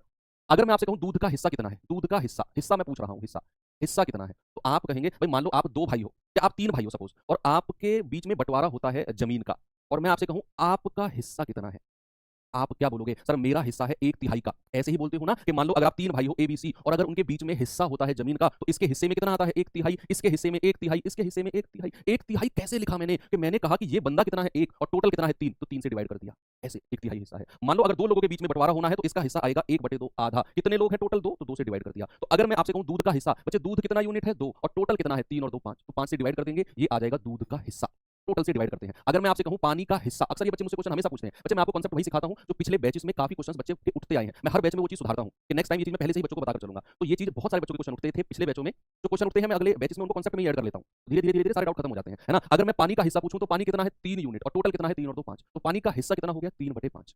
ये चीज आपको क्लियर हुई। चलो अब सवाल की तरफ चलते हैं। बच्चे सवाल ने बोला है कि दूध और पानी के 60 लीटर मिश्रण में दूध और पानी का अनुपात 2:3 है, ओके। मिश्रण में कितना पानी मिलाया जाना चाहिए कि दूध और पानी का अनुपात 1:4 हो जाए। अपना वही कॉन्सेप्ट कि भाई जो चीज बाहर से मिलाई गई है वो अपने आप में 100% होगी और हम मिश्रण विधि उसी पर लगाएंगे, हम एलिगेशन मेथड उसी पर लगाएंगे। अब बच्चे आपने देखा कि सर बाहर से तो पानी मिलाया गया है तो हम एलिगेशन मेथड उसी पर लगाएंगे। अब सर यहां पर तो परसेंटेज में चीजें नहीं दे रखी हैं, फ्रैक्शन में, रेशियो में दे रखी हैं, तो हिस्सा निकालेंगे फिर पानी का हिस्सा कितना है। इसीलिए मैंने आपको हिस्सा निकालना बताया, इसीलिए मैंने आपको यहाँ हिस्सा निकालना बताया। तो पानी का हिस्सा कितना है वो निकालो। बच्चे आपको दूध और पानी का रेशियो 2:3 दे रखा है, तो पानी का हिस्सा कितना है मिश्रण में, मिश्रण में पानी का हिस्सा बता दो मुझे। तो आप कहेंगे सर रेशियो 2:3 है ना, तो पानी तो 3 यूनिट है और टोटल कितना है बच्चे 3 और 2 5, तो पानी का हिस्सा हो गया 3/5। हिस्सा ढूंढना है, हिस्सा है ना। और जो बाहर से पानी मिलाया गया है बच्चा, जो बाहर से पानी मिलाया गया है वो अपने आप में 100% होता है, लेकिन मैं फ्रैक्शन में लूंगा। यहाँ भिन्न में चीजें चल रही है ना, तो यहाँ हम फ्रैक्शन में लेंगे, तो 1 आ गया, 1 आ गया, फ्रैक्शन में 1 आ गया, ओके। और मिश्रण जब दोनों का हुआ तो मिश्रण में पानी का हिस्सा कितना है भाई, दूध और पानी दे रखा है 1:4, तो पानी कितना है 4 यूनिट और टोटल कितना है 4 और 1 5। अब एक नई प्रॉब्लम खड़ी हो गई, अब एक नई प्रॉब्लम खड़ी हो गई कि सर ये तो फ्रैक्शन आ गए, ये तो भिन्न आ गए, इनको कैसे घटाए जोड़े, इनको कैसे घटाए जोड़े। इसका भी मैं आपको यही मेथड बताता हूँ क्या करना है। जब भी ऐसे फ्रैक्शन आपको मिश्रण विधि में दिख जाए ना, जब भी दिख जाए, आपने क्या करना है, जो हर फ्रैक्शन का डिनोमिनेटर हर है उसका एलसीएम ले लेना है। तो बच्चे एलसीएम 5 और 5 का कितना आ गया, 5 ही आ गया। मैंने क्या कहा, जब भी आपको ऐसे फ्रैक्शन का एलिगेशन करना हो तो बच्चे आपने हर फ्रैक्शन का वो ले लेना है एलसीएम। एलसीएम है 5 और जो एलसीएम आएगा उसकी मल्टीप्लाई तीनों में करनी है। ऐसा नहीं करना कि 2 में करनी है, तीनों में करनी है, 5 5 और 5 की, और आपकी चीजें आसान हो जाए। भाई 5 से 5 गया, ये बचा 3, ये 5 एकम 5, और यहाँ 5 से 5 गया, ये बचा 4, बस लगा दो। 5 में से 4 गया 1, 4 में से 3 गया 1, तो रेशियो आ गया 1:1। रेशियो कितना आ गया बच्चे, रेशियो आ गया 1:1। उसने दूध और पानी का 60 लीटर का मिश्रण बोला था, तो प्यारे भाई 1 यूनिट का मान कितना है, 1 यूनिट का मान है 60 लीटर, तो 1 यूनिट का मान कितना होगा 60 लीटर ही हो। तो यानी कि बाहर से कितना पानी मिलाया गया है 60 लीटर, ऑप्शन नंबर ए। भाई मिश्रण अगर 60 लीटर है तो बाहर से पानी भी 1 यूनिट मिलाया गया है, 60 लीटर मिलाया गया है, और मेरा आंसर है ऑप्शन नंबर ए, बिल्कुल सही जवाब, ठीक है, वेरी गुड। अब इसका मैं सेकंड मेथड भी आपको बताता हूँ कि बच्चे सेकंड मेथड इसका क्या होगा, तो हम बताते आए हैं। बहुत बहुत स्लो स्पीड है सर, तेज चलिए ना बच्चा, इससे ज़्यादा तेज मेरी स्पीड होगी नहीं, प्लीज़ ये चीज़ तो मैं बढ़ा ही, ये चीज़ तो मैं बढ़ा ही नहीं पाऊंगा। हाँ थोड़ा बहुत ऊपर नीचे 2-4% हो सकता है, लेकिन जितनी उम्मीद आप मुझसे कर रहे हो स्पीड बढ़ाने की वो शायद नहीं हो पाएगी स्पीड, नहीं तो मैं डेमो क्लास में ही आपको बताया था बच्चे कि मेरी स्पीड तेज नहीं हो पाएगी, है ना। तो ओके आप ये समझ सकते हैं, गुस्सा मत करना, लेकिन स्पीड में ऑटोमेटिकली जनरेट ही ऐसी है, बढ़ ही नहीं पाएगी, ऐसा नहीं मैं बढ़ा नहीं रहा हूँ, बढ़ ही नहीं पाएगी। मेरा कोई भी बैच कोई भी क्लास देख लो स्पीड यही रहती है ना, और ये मजबूरी आप मेरी समझ सकते हैं। चलिए अब मैं इसका आपको दूसरा मेथड बताता हूँ कि दूसरा मेथड है क्या। ओके बच्चे, दूसरा मेथड क्या है, जरा मुझे बताओ 60 लीटर मिश्रण है, दूध और पानी कितना है बच्चा, दूध और पानी, दूध और पानी का रेशियो कितना है, आप कहेंगे सर 2 और 3 का है, और नए मिश्रण में दूध पानी कितना हो गया 1:4 का, नए मिश्रण में दूध पानी कितना हो गया 1:4 का। अब हमारा मेरा एक सवाल आपसे है, मेरा एक सवाल आपसे है कि अगर उसने बाहर से पानी मिलाया है तो क्या दूध की मात्रा कभी चेंज होगी, क्या दूध की मात्रा कभी चेंज होगी। आप कहेंगे सर ये तो पिछले 4 सवालों से हम पढ़ते आ रहे हैं कि अगर वो बाहर से पानी मिला रहा है ना तो दूध की जो मात्रा है, दूध की जो क्वांटिटी है वो कभी चेंज नहीं होगी, वो कभी भी चेंज नहीं होगी। ये बात आपके दिमाग में सेट हो चुकी है, मुझे पता है कि अगर वो पानी मिला रहा है तो दूध की मात्रा जो पुराने रेशियो में थी वही नए रेशियो में होगी। तो बच्चे यहाँ तो दूध 2 यूनिट है और यहाँ दूध कितना है 1, यहाँ तो दूध 2 यूनिट है और यहाँ दूध है 1, तो भैया इन दोनों को बराबर करो। अब कैसे बराबर करो वो आपके ऊपर है, मैंने तो आपको एक बात बता दिया है कि दूध अगर यहाँ 2 यूनिट है तो यहाँ दूध 1 यूनिट है, तो दूध की मात्रा को बराबर करो। कैसे करो जल्दी से आप मुझे बता दो कैसे करना है, ठीक है। करो दूध की मात्रा। बच्चे अगर ये 2 है तो ये 1 है, क्या इस 1 को अगर मैं 2 से गुणा कर दूं तो ये भी 2 बन जाएगा, तो यहाँ भी 2 से गुणा करनी पड़ेगी, तो ये कितना हो गया 2 और ये हो गया 8। क्या दूध की मात्रा अब बराबर हो गई, यही आपने करना है। दोनों को एलसीएम लेना है, 2 और 1 का एलसीएम 2 होता है, दोनों को 2 बना लो, ये तो 2 है, इसको 2 से गुणा करके 2 और 8 का रेशियो बना दिया, ये बराबर करना जरूरी है। अब आप देखो पानी कितना है 3, यहाँ कितना है 8, भाई कितना पानी ऐड हुआ, ये तो 5 यूनिट पानी ऐड हुआ है। कितना पानी ऐड हुआ है बच्चा, 5 यूनिट पानी ऐड हुआ है, और सवाल में हमें वही निकालना है, और हमें दूध और पानी का 60 लीटर मिश्रण दे रखा है। बच्चे जरा यहाँ मिश्रण बताना कितना है टोटल, दूध और पानी का 3 और 2 5 यूनिट, और 5 यूनिट का मान कितना है 60 लीटर, 1 यूनिट का मान कितना होगा 12 लीटर, भाई 60/5, तो 5 यूनिट का मान कितना होगा 5 × 12 यानी कि 60 लीटर, ऑप्शन नंबर ए। भाई हमें टोटल मिश्रण 60 लीटर दे रखा था, तो 2 और 3 5 यूनिट का मान 60, 1 का मान 12, तो बाहर से पानी कितना मिला है 3 से 8 पानी हुआ है तो 5 यूनिट मिला है, 1 का मान 12 है तो 5 का मान 60। बस आपने क्या करना है, आपने दूध की मात्रा को बराबर करना है, बस यही करना है आपने, ठीक है। अगला सवाल ये रहा आपके सामने बच्चे, जल्दी से बताएंगे क्या होगा। वेरी गुड, क्या करेंगे जरा बताओ।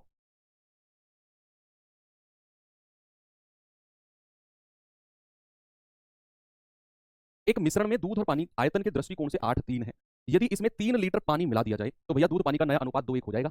आपसे कह रहा है आरंभ में दूध और पानी कितने कितने लीटर थे, ये तो आप ऑप्शन से भी कर सकते हो, कई सारे तरीके हैं इसके, ऑप्शन से भी कर सकते हो, ठीक है। और ये एक और तरीका है मैं बताना नहीं चाहता, नहीं तो आप कहोगे सर 2 तरीके तो पहले ही लेकर चल रहे हो, तीसरा और ले आए, लेकिन वो तरीका मैं आपको पढ़ा चुका हूँ। तो तरीका पढ़ा चुका हूँ कौन सा, कि एक अनुपात दूसरे में चेंज होगा तो कौन सा मेथड लगाएंगे, क्रॉस मेथड। तो आप लगाओ, खुद खुद से लगाना, मैं आपको 2 मेथड ही बताऊंगा, एक एलिगेशन का और एक जो मैं दूध की मात्रा बराबर वाला पढ़ा रहा था।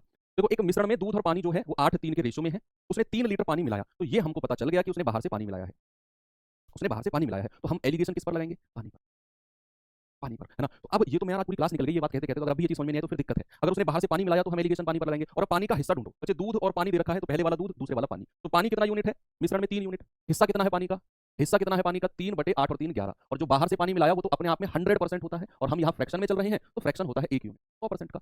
और जो रेशियो बनेगा भैया वो तो दूध और पानी का रेशियो बना 2:1, तो पानी कितना है 1 यूनिट और टोटल कितना है 1 और 2।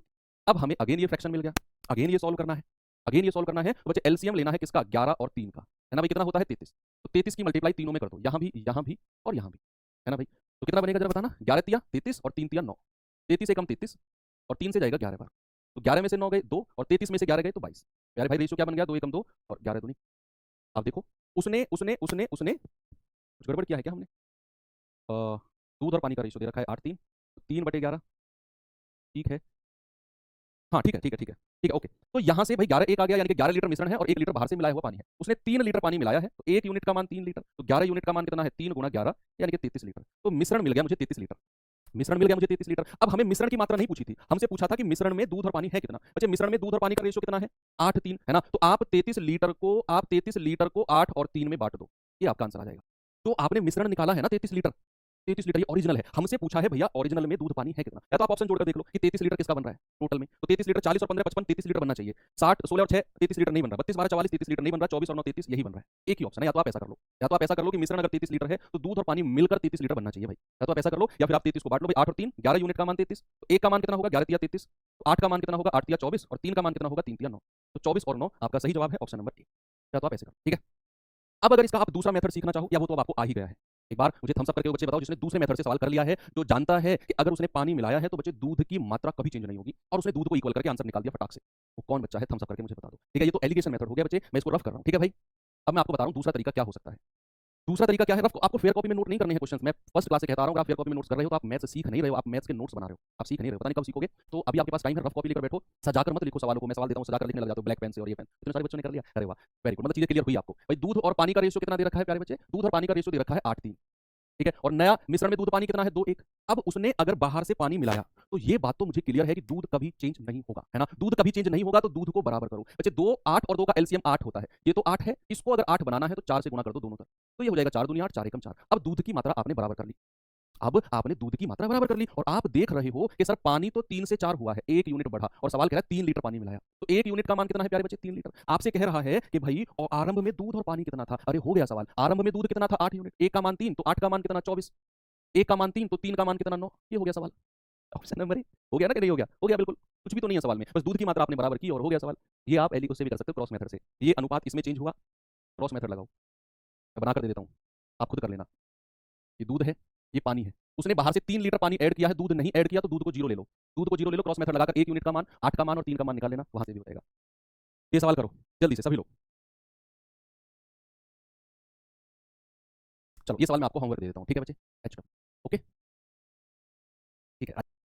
कि यहाँ जो सवाल हैं वो सारे के सारे जो है ना वो लैंग्वेज बेस्ड क्वेश्चन है ना, यानी कि लैंग्वेज में थोड़ा सा चेंज होगा और टाइप चेंज हो जाएगा, सब कुछ सेम रहेगा, एक लाइन का एक पार्ट चेंज हो जाएगा और टाइप का टाइप चेंज है, तरीका चेंज करने का तरीका पैटर्न चेंज हो जाएगा। तो मेरा मतलब कहने का ये है कि आपको ना लैंग्वेज बहुत संभल कर पढ़नी है इस चैप्टर में। लैंग्वेज कल जिन बच्चों को थोड़ी सी प्रॉब्लम आई होगी उन्होंने दोबारा क्लास को किया होगा और बड़े आराम से उनको चीजें क्लियर हो गई होंगी, पहली बात। दूसरी बात बच्चे, कल मैं जो है आप लोगों का टेलीग्राम ग्रुप देख रहा था, अब उसमें भाई एक कमेंट मैंने देखा, बकायदा बच्चे ने अपना कमेंट वीडियो बनाकर मुझे दिखाया हुआ था एप्लीकेशन का। भाई वो बच्चा कह रहा था कि सर आप एक टाइप के क्वेश्चन ना वो 3 से 4 क्वेश्चन कराया करो, एक टाइप के। बच्चे आपकी कैलकुलेशन के हिसाब से अब देखना होगा क्या, एक चैप्टर में होते हैं कम से भी कम 15 टाइप के क्वेश्चन, अगर मैं 4 टाइप के क्वेश्चन कराऊंगा तो बच्चे सवाल बनेंगे 60 से 70 क्वेश्चन कम से कम बनेंगे, 60 से 70 क्वेश्चन कम से कम एक चैप्टर में बनेंगे, इतने तो बनेंगे ही बनेंगे। अब हमारे पास है 19 चैप्टर, 19 को अगर मैं 7 से गुना करूंगा कितना आएगा भैया 1330 क्वेश्चन, या अप्रोक्सीमेट अगर मैं 1300 भी मान लिया 1350 या 1300, चलो 1330 से ही कैलकुलेशन करते हैं, कितने क्वेश्चन हो गए। एक दिन में हमारे क्वेश्चन होते हैं 10 से 12, एक दिन में 10 से 12, तो भैया 133 क्लासेस लगेंगी। क्लासेस है कितनी आपके पास 40 क्लास। अब आप मुझे बताओ ये चीज़ क्या संभव है कि मैं एक दिन में आपको एक टाइप के 4 क्वेश्चन करा दूं और आपको सिलेबस भी 35-40 दिन में कंप्लीट करके दे दूं, कैसे ये संभव है उस बच्चे के लिए संभव है। आपको खाकी बैच भी दिया गया है इसी वजह से कि अगर आपको एक्स्ट्रा प्रैक्टिस करनी है आप वहां से क्लासेस ले सकते हो। बच्चे इस क्लास में इस सिलेबस में मुझे आपको सिलेबस टाइमली कंप्लीट करके देना है, तो भाई मैं एक टाइप के 1 या 2 क्वेश्चन मैक्सिमम करा सकता हूँ। हाँ कोई टाइप अगर मोस्ट इंपोर्टेंट रहता है तो मैं उसमें 3 से 4 क्वेश्चन भी करा देता हूँ, ये आप जानते हैं। कोई थोड़ा सा कम इंपोर्टेंट टॉपिक लगता है मुझे उसमें मैं 2 क्वेश्चन या 1 क्वेश्चन मैक्सिमम कराता हूँ, क्योंकि भाई उसमें मेरी भी एक मजबूरी है कि मुझे जो चैप्टर 5 क्लास का है वो मुझे आपको 3 में कंप्लीट करके देना है, जो चैप्टर 4 क्लास का है वो 2 में कंप्लीट करके देना है, जो 3 का है वो 1 में कंप्लीट करके देना है। तो ये तो पॉसिबल इसी केस में बन सकता है, ठीक है। तो वो चीज़ शायद आप समझो।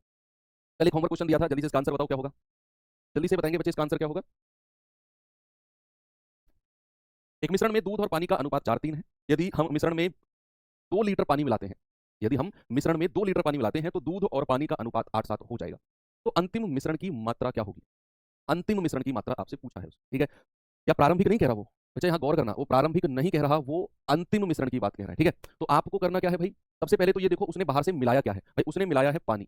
तो पानी अगर मिलाया है तो दूध की क्वांटिटी कभी भी चेंज नहीं होगी। बच्चे दूध की क्वांटिटी अगर चेंज नहीं होगी तो मिल्क और वाटर शुरू में कितना था, 4-3 का, उसने 2 लीटर पानी मिलाया तो दूध और पानी कितना हो गया, 8-7 का। अब मैंने आपसे कहा कि दूध तो कभी चेंज होगा ही नहीं, दूध तो कभी चेंज होगा ही नहीं। ये अगर 8 यूनिट है, ये 4 है, तो 4 और 8 का एलसीएम ले लो, 8 ही आएगा। तो ये तो 8 है, इसको भी 8 बना लो, इस कितने से गुणा करके, 2 से गुणा करके, दोनों तरफ 2 से गुणा करेंगे तो ये आएगा 8 और 6। अब आपने दूध की क्वांटिटी को इक्वल कर लिया, अब आपने मिल्क की क्वांटिटी को बच्चा इक्वल कर लिया। तो भाई यहां अगर आप देखोगे तो 1 यूनिट का मान कितना है, 1 यूनिट का मान है कितना, 2 लीटर। तो प्रारंभिक मात्रा बताना जरा, प्रारंभिक बताओ, प्रारंभिक ही हम निकालेंगे। प्रारंभिक मात्रा कितनी है भाई, 8 और 6 का रेशियो बन गया ना, अब तो 14 और 14 गुणा 2 यानी कि 28। लेकिन हमें तो अंतिम मात्रा बतानी है। अंतिम मात्रा में क्या हुआ है बच्चे, उसमें 2 लीटर पानी ऐड कर दिया गया है, तो अंतिम मात्रा जो है 30 लीटर हो जाएगी। कितना, 30 लीटर। बस हो गया सवाल, ठीक है। तो भाई या 8 7 15 दूनी 30 भी आप कर सकते हो, ऐसा भी आप कर सकते हो। मैंने प्रारंभिक मात्रा निकाली 8 और 6 14 गुणा 2 28, अंतिम मात्रा कितनी होगी, 28 प्लस 2 यानी कि 30 लीटर। ऑप्शन नंबर बी सभी का बिल्कुल सही जवाब आया होगा, ठीक है। ओके, चलिए अब आपको मैं थोड़ा सा नए टाइप की तरफ लेकर चलता हूँ, लेकिन इसी का ही वो एडवांस वर्जन है भाई। अभी तक हमने जो ये टाइप पढ़ा, अब देखो गौर से बैठकर पढ़ना बच्चे। मैं आपसे कह रहा हूँ ना कि एलिगेशन में, मिक्सर एलिगेशन में सारा जो खेल है वो लैंग्वेज का है। तो किसका है, वो लैंग्वेज का है। तो यहाँ अब लैंग्वेज का खेल मैं आपको बताता हूँ। अभी तक जो हमने पढ़ाई लास्ट टाइप, जिसका मैंने होमवर्क भी कराया, आपने चीज देखी होगी कि वो बाहर से पानी मिला रहा है। सुनना मेरी बात, लैंग्वेज का मैं आपको फर्क बताता हूँ। वो क्या कर रहा है कि वो दूध और पानी का कोई मिश्रण है, वो बाहर से पानी मिला रहा है, तो दूध और पानी का अनुपात चेंज हो रहा है, यही खेल था। लेकिन अब क्या होगा कि अगर ऐसा हो कि दूध और पानी का कोई मिश्रण है, मान लो ऐसा है कि भाई कोई डब्बा है, उस डब्बे में 5 लीटर दूध है और 5 लीटर दूध है और भाई 2 लीटर जो है ना वो पानी है, मिल्क और वाटर का या मिश्रण है, टोटल कितना है 7 लीटर। अब हुआ क्या, मैंने इसमें से, ये मिश्रण है, अब इस मिश्रण में से मैंने क्या किया, 3 लीटर मिश्रण बाहर निकाल दिया। मैंने 3 लीटर मिश्रण बाहर निकाल दिया और 3 लीटर ही पानी ऐड कर दिया, 3 लीटर ही पानी मैंने इसमें ऐड कर दिया। यानी कि जितना मिश्रण आप बाहर निकाल रहे हो, आप उतना ही पानी या दूध ऐड कर रहे हो। अब ये कंडीशन बनेगी। अभी तक क्या था कि वो अंदर से कुछ नहीं निकाल रहा था, वो केवल बाहर से ही ऐड किए जा रहा था। ये केस था अब तक, ये केस था। अब क्या बन गया कि भैया बाहर से तो ऐड करेगा, लेकिन अगर उसने 3 लीटर मिश्रण निकाला है तो 3 लीटर ही पानी बाहर से ऐड किया है। अब ये केस है कि बाहर से ऐड करने से पहले उसने अंदर से उतना मिश्रण निकाल दिया। तो ये तो जस्ट मैंने आपको बताया है कि अब सवाल कैसे बनने वाले हैं। अब मैं आपको बताऊंगा थोड़ा सा और कॉन्सेप्ट एडवांस में जाके। मुझे एक बात बताओ, एक प्योर मिश्रण है भाई, घर में दूध आता है सबके, उसमें पानी ऐड किया जाता है, नो डाउट हर घर में ऐड किया जाता है। तो दूध और पानी जब आप दूध में ऐड करते हो तो क्या उसमें पानी आपको अलग से दिखता है, नहीं ना। जैसे मान लो आपने मान लो आपके घर में 3 लीटर दूध आया, सुनना मेरी बात बच्चे, आपके घर में 3 लीटर दूध आया, उसमें आपने पानी ऐड कर दिया कितना, 1 लीटर पानी ऐड कर दिया, तो टोटल मिश्रण कितना हो गया, टोटल मिश्रण हो गया 4 लीटर। तो क्या अगर मैं आपसे कहूं कि इस दूध में हाथ डालो और पानी अलग निकाल दो, क्या ऐसा कभी आप कर सकते हो कि इस दूध में हाथ डालो और पानी अलग निकाल दो? ऐसा तो कभी नहीं हो सकता। या अगर मैं आपसे कहूं कि भाई इस दूध में हाथ डालो और दूध अलग निकाल दो, आप ऐसा कभी नहीं निकाल सकते हो। ना तो दूध अलग से किया जा सकता है, ना पानी अलग किया जा सकता है। तो इन्हीं को बोलते हैं ट्रू सॉल्यूशन, है ना, इसी को बोलते हैं ट्रू सॉल्यूशन। तो भाई ये दूध और पानी का मिश्रण है। अब चलो ठीक है, इसको थोड़ा सा साइड में करते हैं। अब अगर मैं आपसे कहूं कि आपके पास जो है ना दूध और पानी का रेशियो है, दूध और पानी का रेशियो है मान लो 3-2 का रेशियो है, और टोटल मिश्रण है 50 लीटर, टोटल मिश्रण है 50 लीटर। बच्चे दो केस बनते हैं, दो केस इसमें बनते हैं, केस 1 और दूसरा बनता है केस 2।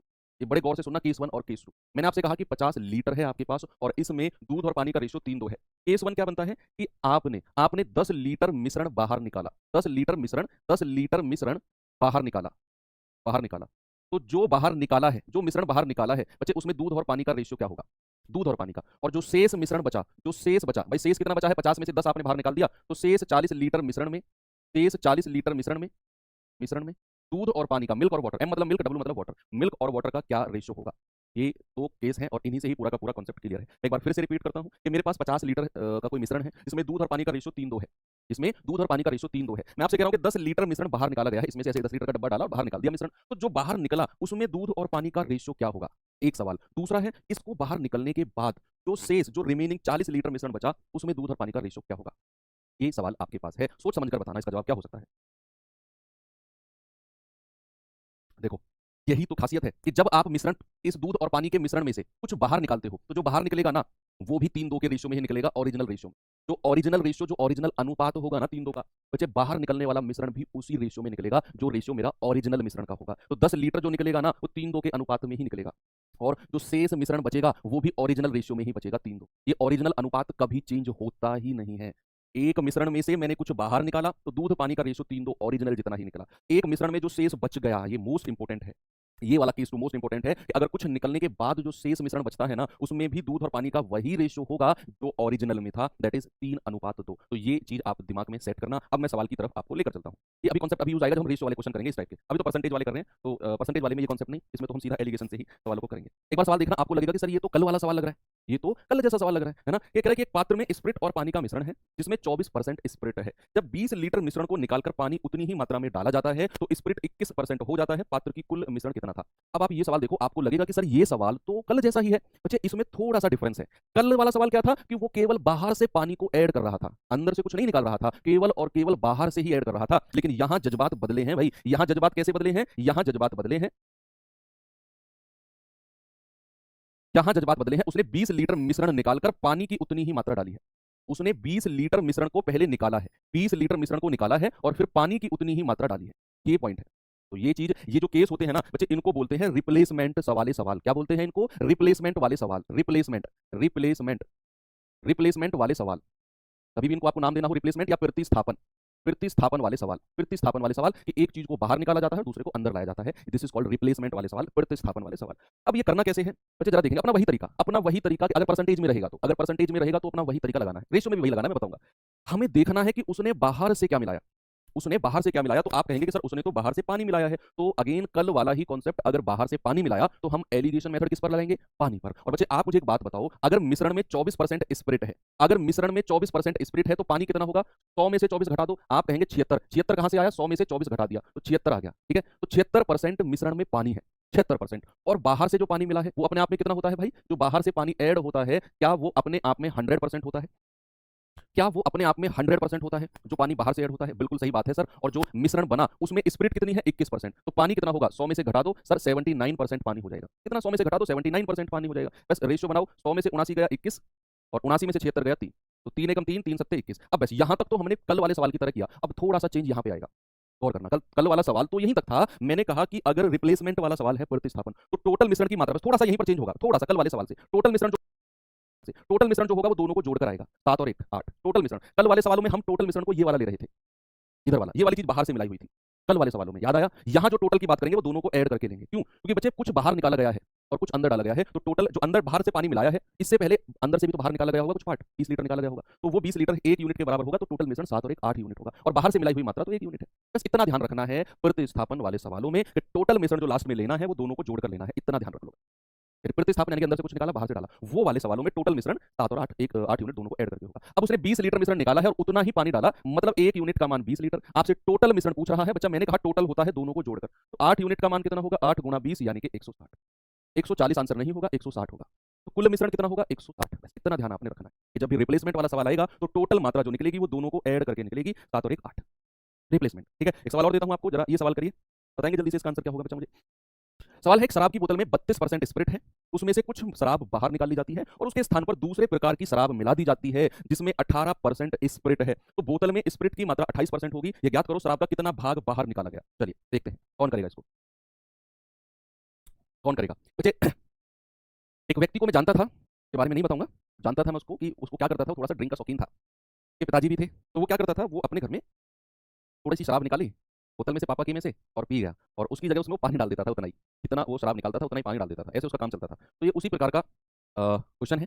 उसने कहा कि कोई बोतल है उसमें 32% स्पिरिट है। 32% क्या है, स्पिरिट है। अब हुआ क्या, उसमें से कुछ मात्रा बाहर निकाल ली गई, उसमें से कुछ मात्रा जो है वो बाहर निकाल ली गई, और उतनी ही मात्रा में शराब, दूसरे प्रकार की शराब मिला दी। दूसरे प्रकार की जो शराब मिलाई है ना, वो प्योर शराब नहीं है, उसमें 18% स्पिरिट है। जो बाहर से शराब मिलाई है वो प्योर नहीं है, वो एक ऐसी शराब है जिसमें स्पिरिट 18% है। अब जब दोनों मिश्रण हो गए, ये दोनों हो गए, तो भैया अब बोतल में स्पिरिट 28% हो गई। जब ये वाली स्पिरिट 32% वाली 18% के साथ मिली तो भैया बोतल में 28% स्पिरिट हो गई। तो यहां आपको वो नहीं करना है कि जो बाहर से स्पिरिट मिली है वो 100% होगी, नहीं। उसने बोला है कि उसके स्थान पर दूसरे प्रकार की शराब मिलाई है, शराब मिलाई है दूसरे प्रकार की, और जो बाहर से शराब मिलाई है ना, वो अपने आप में 18% स्पिरिट लेकर आई है। पुरानी स्पिरिट कितनी थी, 32, बाहर से जो मिलाई है वो स्पिरिट 28 और 18, और बोतल में स्पिरिट कितनी हो गई अब इन दोनों को मिलने के बाद, 28। बस आप एलिगेशन लगा दो कि भाई 32% स्पिरिट तो पुरानी थी, और जो बाहर से शराब मिलाई है, जो बाहर से शराब मिलाई है उसमें स्पिरिट कितनी है, साफ साफ लिखा है कि बाहर से मिलाई हुई शराब में 18% स्पिरिट है, और अब बोतल में स्पिरिट कितनी हो गई है, 28%। बस यहां जल्दी से मुझे फ्रैक्शन बता दो, 28 में से 18 गया 10%, और 32 में से 28 गए तो 4%।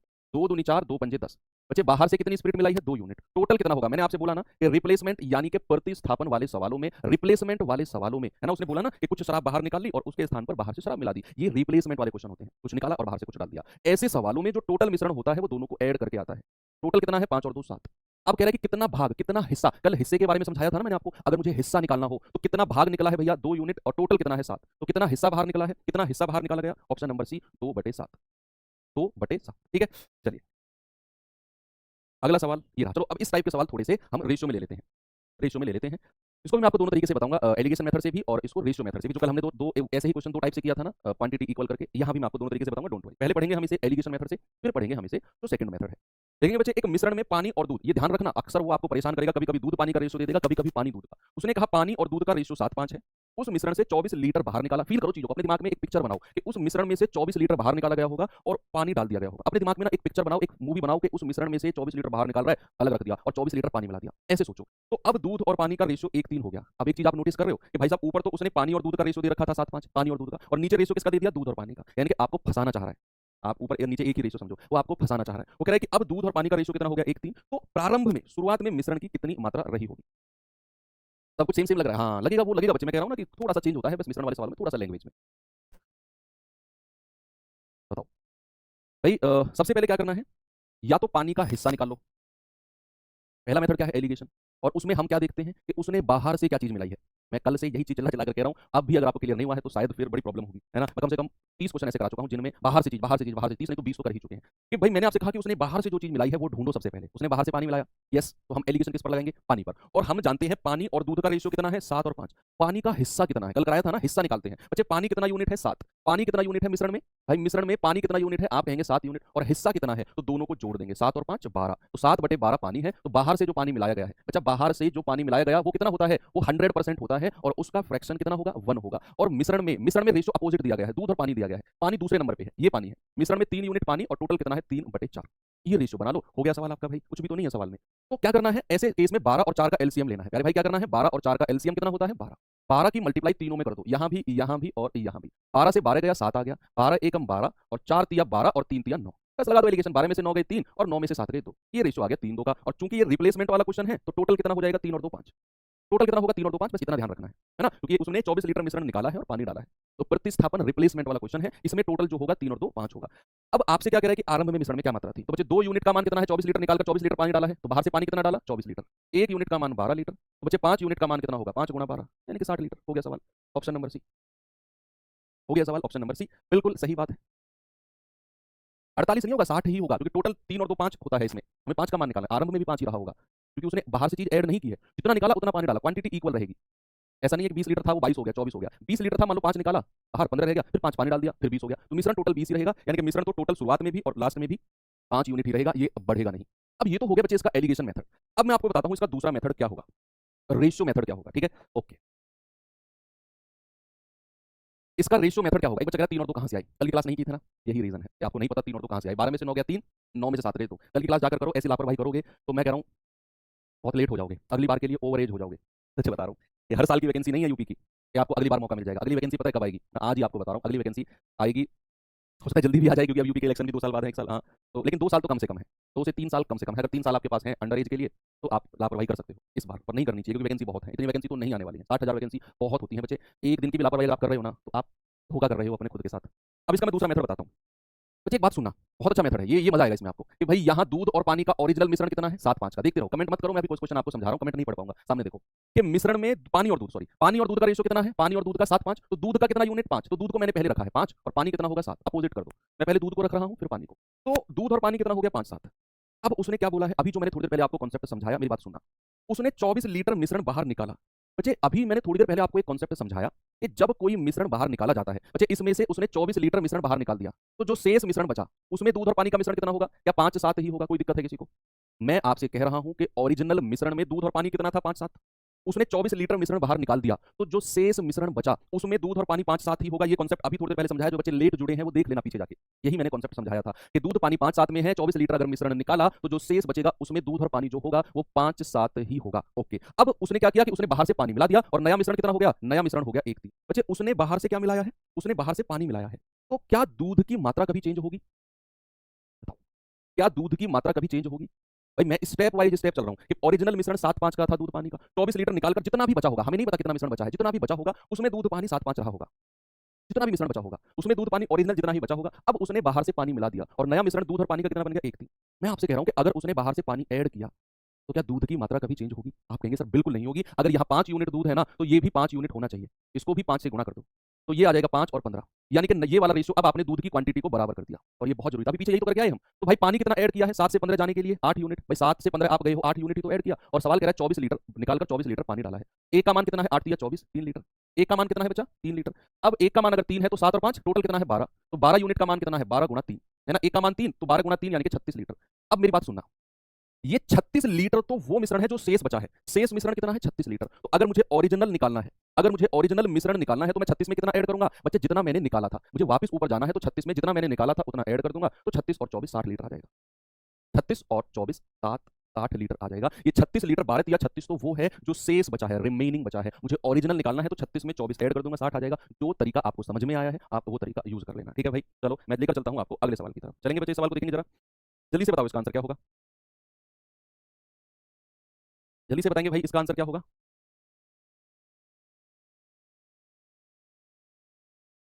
Very good. फिर इसके बाद में टाइप चेंज करते हैं, फिर इसके बाद में हम टाइप चेंज करके अगले टाइप पे चलते हैं।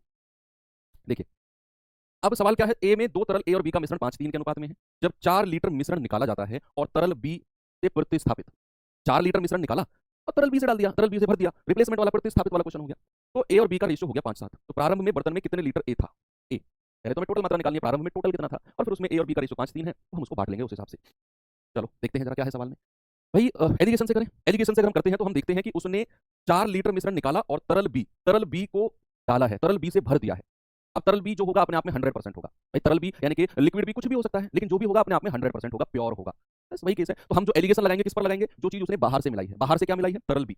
ये चीज फिक्स कर लो। तो ए और बी का रेशियो कितना है 5 और 3। हम बी पर एलिगेशन लगा रहे हैं, तो बी का हिस्सा कितना है, बी का हिस्सा कितना है बच्चे, बी का हिस्सा है 3 यूनिट। मिश्रण में बी का हिस्सा कितना है, आप कहेंगे 3 यूनिट, और टोटल कितना है 5 + 3 8 होता है। तो 3/8 बी का हिस्सा है। और बाहर से जो उसने मिलाया है बच्चा, वो बाहर से उसने बी को मिलाया है। बाहर से क्या मिलाया है उसने, तरल बी को मिलाया है बाहर से, है ना। मिश्रण 4 लीटर निकाला और बी डाल दिया, बी से प्रतिस्थापित कर दिया, है ना। तो बाहर से जो बी मिलाया है अपने आप में 100% होगा, और 100% का फ्रैक्शन 1। अब ए और बी का रेशियो हो गया 5:7। हम बी पर एलिगेशन लगा रहे हैं, तो हमें बी का हिस्सा चाहिए 7 यूनिट मिश्रण में, और टोटल कितना है 7 और 5 12। बस यहाँ एलिगेशन लगा दो, नीचे रेशियो बता दो क्या होगा। अब तो बड़ा आसान हो गया, है ना भाई। 8 और 12 का एलसीएम, एलसीएम ऑफ 8 और 12 आप कहेंगे सर ये आ गया 24। तो 24 की गुणा यहाँ भी कर दो, 24 की गुणा यहाँ भी कर दो, और 24 की गुणा यहाँ भी कर दो, ठीक है भाई। तो ये आएगा 8 तिया 24, 3 तिया 9, 24 एकम 24, और 12 दूनी 24 और 7 दूनी 14। 24 में से 14 गए 10, और 14 में से 9 गए 5, तो 5 एकम 5, 5 दूनी 10। अब चूंकि ये रिप्लेसमेंट वाला क्वेश्चन है, तो टोटल कितना होगा, टोटल होगा दोनों का एडिशन, 2 और 1 3। तो टोटल मिश्रण कितना होगा, टोटल मिश्रण होगा 3 यूनिट का। अब उस देखो सवाल में कि भाई उसने बाहर से 4 लीटर मिश्रण मिलाया है ना, 4 लीटर निकाला और 4 लीटर बी मिलाया, 1 यूनिट का मान 4 लीटर, तो 2 का नहीं हमें 3 का निकालना है टोटल मिश्रण। तो 3 का मान कितना होगा, 3 गुणा 4 यानी कि 12 लीटर। ये ओरिजिनल मिश्रण आ गया। हमें टोटल नहीं बताना, हमें बताना है उसमें ए कितना है। तो ओरिजिनल का रेशियो क्या है 5:3, कितना है भाई 5:3। हमें बताना है इसमें ए कितना होगा। अच्छा ए है कितना 5 यूनिट, और टोटल कितना है 5 और 3 8, ये ए का हिस्सा है। हमें ए बताना है ना, तो ए का हिस्सा कितना है 5/8, टोटल 5 3 8, और टोटल कितना है 12, 12 से गुणा कर देंगे, ये आ जाएगा 7.5 लीटर। ये ए का हिस्सा आ गया भाई। या तो आप ऐसा करो कि 12 लीटर को ए और बी में बांटो, 5 और 3, और फिर आप कहो 5 और 3 8 यूनिट का मान 12, एक का मान 12/8, तो ए पूछा है तो 5 का मान कितना होगा 12/8 गुणा 5, ऐसे करो। या फिर मैंने आपसे कहा कि ए का हिस्सा, ए पूछा है ना, ए का हिस्सा कितना है 5/5 और 3 8, 5/8 है ए का हिस्सा, 12 से गुणा कर दो 7.5। ऐसा नहीं करना चाहते तो फिर ऐसे करो, इतना लंबा खींचो सवाल को, कोई फायदा ही नहीं है, ठीक है भाई। तो ये हो गया सवाल, आगे चलते हैं। अगला सवाल आपके सामने ये रहा।